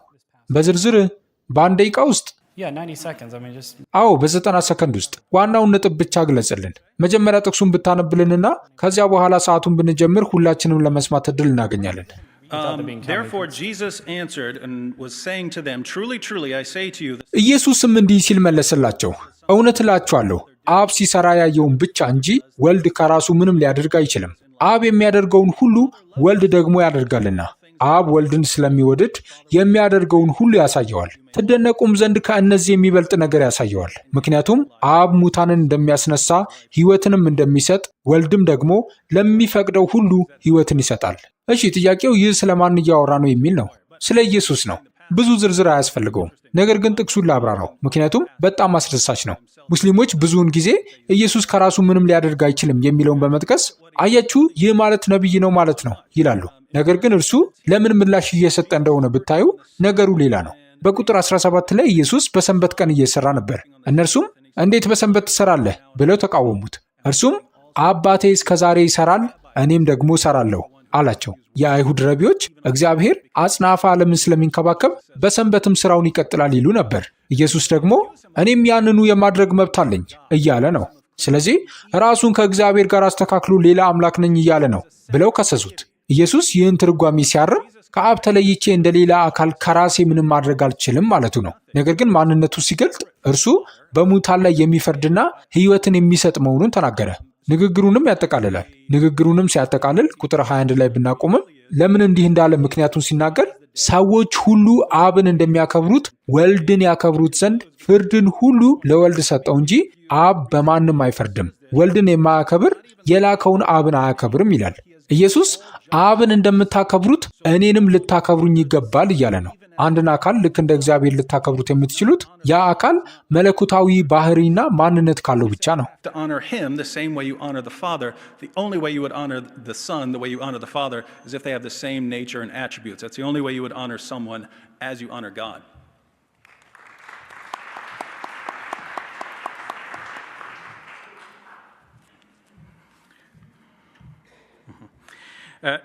To me, Jesus, on whom be peace, preached that he was a human being, a servant, and a prophet of God, and that comes out clearly. ለእኔ ኢየሱስ ሰላም በእርሱ ላይ ይሁን የሰበከው ሰው አገልጋይና የእግዚአብሔር ነቢይ እንደሆነ ነው። ይህም በማቴዎስ በማርቆስና በሉቃስ ወንጌላት ውስጥ በግልጽ ይታያል። ነገር ግን አሁን የዮሐንስ ወንጌል ስለ ኢየሱስ የተለየ ግንዛቤ ይሰጠናል። ኢየሱስ በማቴዎስ በማርቆስና በሉቃስ እንዲህ ሳይናገር በዮሐንስ ወንጌል ብቻ ለምን እንዲህ ይናገራል? ምክንያቱም ይህ በኋላ የተፈጠረ ታሪክ ነው። ማርቆስ፣ ማቴዎስ እና ሉቃስ የቀደሙት ወንጌላት ሲሆኑ ዮሐንስ ግን ዘግይቶ የተጻፈ ነው። በቀደሙትና በዚህኛው መካከል ባሉት ዓመታት ውስጥ ስለ ኢየሱስ የሚነገረው ታሪክ እንደተለወጠ ማየት ትችላላችሁ። ልክ እንደ በረዶ ኳስ ነው። እየተንከባለለ ሲሄድ መጠኑ ይጨምራል። ስለ ኢየሱስ የሚወራው ታሪክ ከአፍ ወደ አፍ ሲዘዋወር ልክ እንደተያዘ ዓሳ ታሪኩ በተነገረ ቁጥር ዓሳው እየተለቀ ይሄዳል። ስለዚህ ኢየሱስ በታሪኩ ውስጥ እየተለቀ ሄደ። ከሰው በላይ ሆነና ወደ መለኮትነት ደረጃ መጠቃት ጀመረ። ሆኖም በዮሐንስ ወንጌል ውስጥም እንኳን እርሱ አምላክ አይደለም። ዴቪድ እዚህ ላይ ትርጓሜውን ትንሽ አጋኖታል። ምክንያቱም በዮሐንስ ወንጌል ኢየሱስ አብ ከእኔ ይበልጣል ማለቱ በግልጽ ተቀምጧል። ሥላሴ እንዲሰራ ደግሞ ሦስቱ አካላት በእኩልነትና በዘላለማዊነት እኩል መሆን አለባቸው። አንዱ ከሌላው የሚበልጥ ከሆነ ሥላሴ ሊሆን አይችልም። በዮሐንስ ወንጌልም ቢሆን አንድ እውነተኛ አምላክ ብቻ እንዳለ ግልጽ ነው። እርሱም ኢየሱስ የሚጸልይለት አባት ነው። ይህ በዮሐንስ ወንጌል ምዕራፍ 17 ቁጥር 3 ላይ ይገኛል። እንዲያውም በዮሐንስ ምዕራፍ 1 ቁጥር 18 ላይ ኢየሱስ አንድያ አምላክ ተብሏል። ይህ ማለት እርሱ ሁሉን ቻይ አምላክ አይደለም ማለት ነው።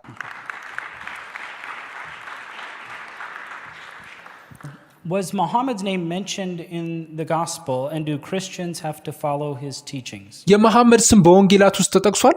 ክርስቲያኖችስ የእርሱን ትምህርት መከተል አለባቸው? Muhammad's name is not mentioned in the Gospels as we have them now.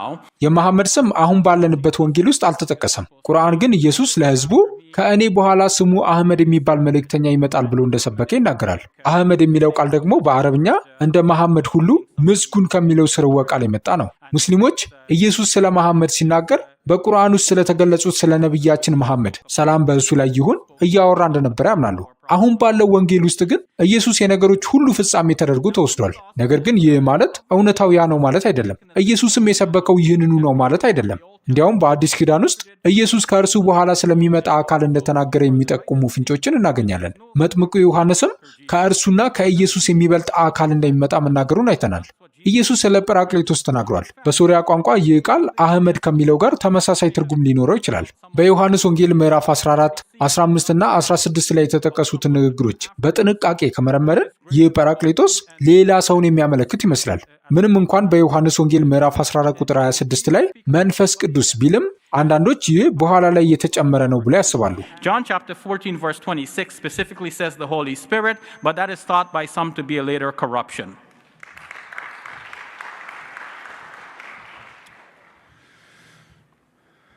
All right, well, since we're going to this passage, very interesting. So in John chapter 14, verse 16, Jesus says, እሺ ወደዚህ ጥቅስ ከሄድን ነገሩ በጣም አስደሳች ነው። በዮሐንስ ወንጌል ምዕራፍ 14 ቁጥር 16 ላይ ኢየሱስ እኔ አብን እለምናለሁ ለዘላለምም ከእናንተ ጋር እንዲኖር ሌላ አጽናኝ ወይም ጰራቅሊጦስ ይሰጣችኋል ይላል።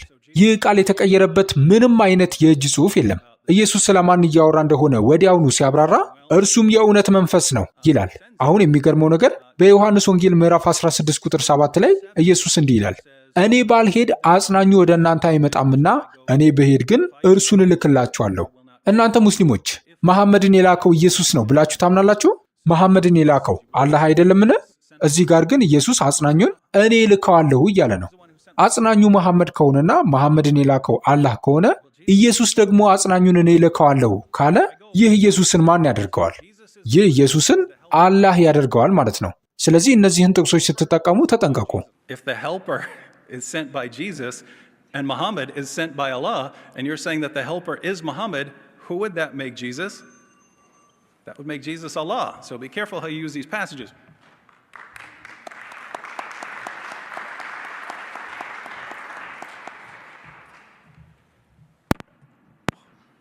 Don't touch that mic. Friends, thank you so much for coming tonight. I want to ወዳጆች ዛሬ እዚህ ስለመጣችሁ በጣም እናመሰግናለን። ለጥያቄዎቻችሁም እናመሰግናለን። በጣም ብዙ ጥያቄዎች ደርሰውናል። ይህም በጣም ጥሩ ነው። እነዚህን ጥያቄዎች ለሁለቱም ክቡራን እንሰጣቸዋለን። በዚህም በማህበራዊ ሚዲያዎቻቸውና በሚቀጥሉት ክርክሮቻቸው ለጥያቄዎቻችሁ የተሻለ ምላሽ እንዲሰጡ ይረዳቸዋል። ዛሬ እንግዳችን ስለሆናችሁ ደግመን እናመሰግናለን። ለሁለቱም ክቡራን ስለ ጥረታችሁ እናመሰግናለን። ደህና አደሩ።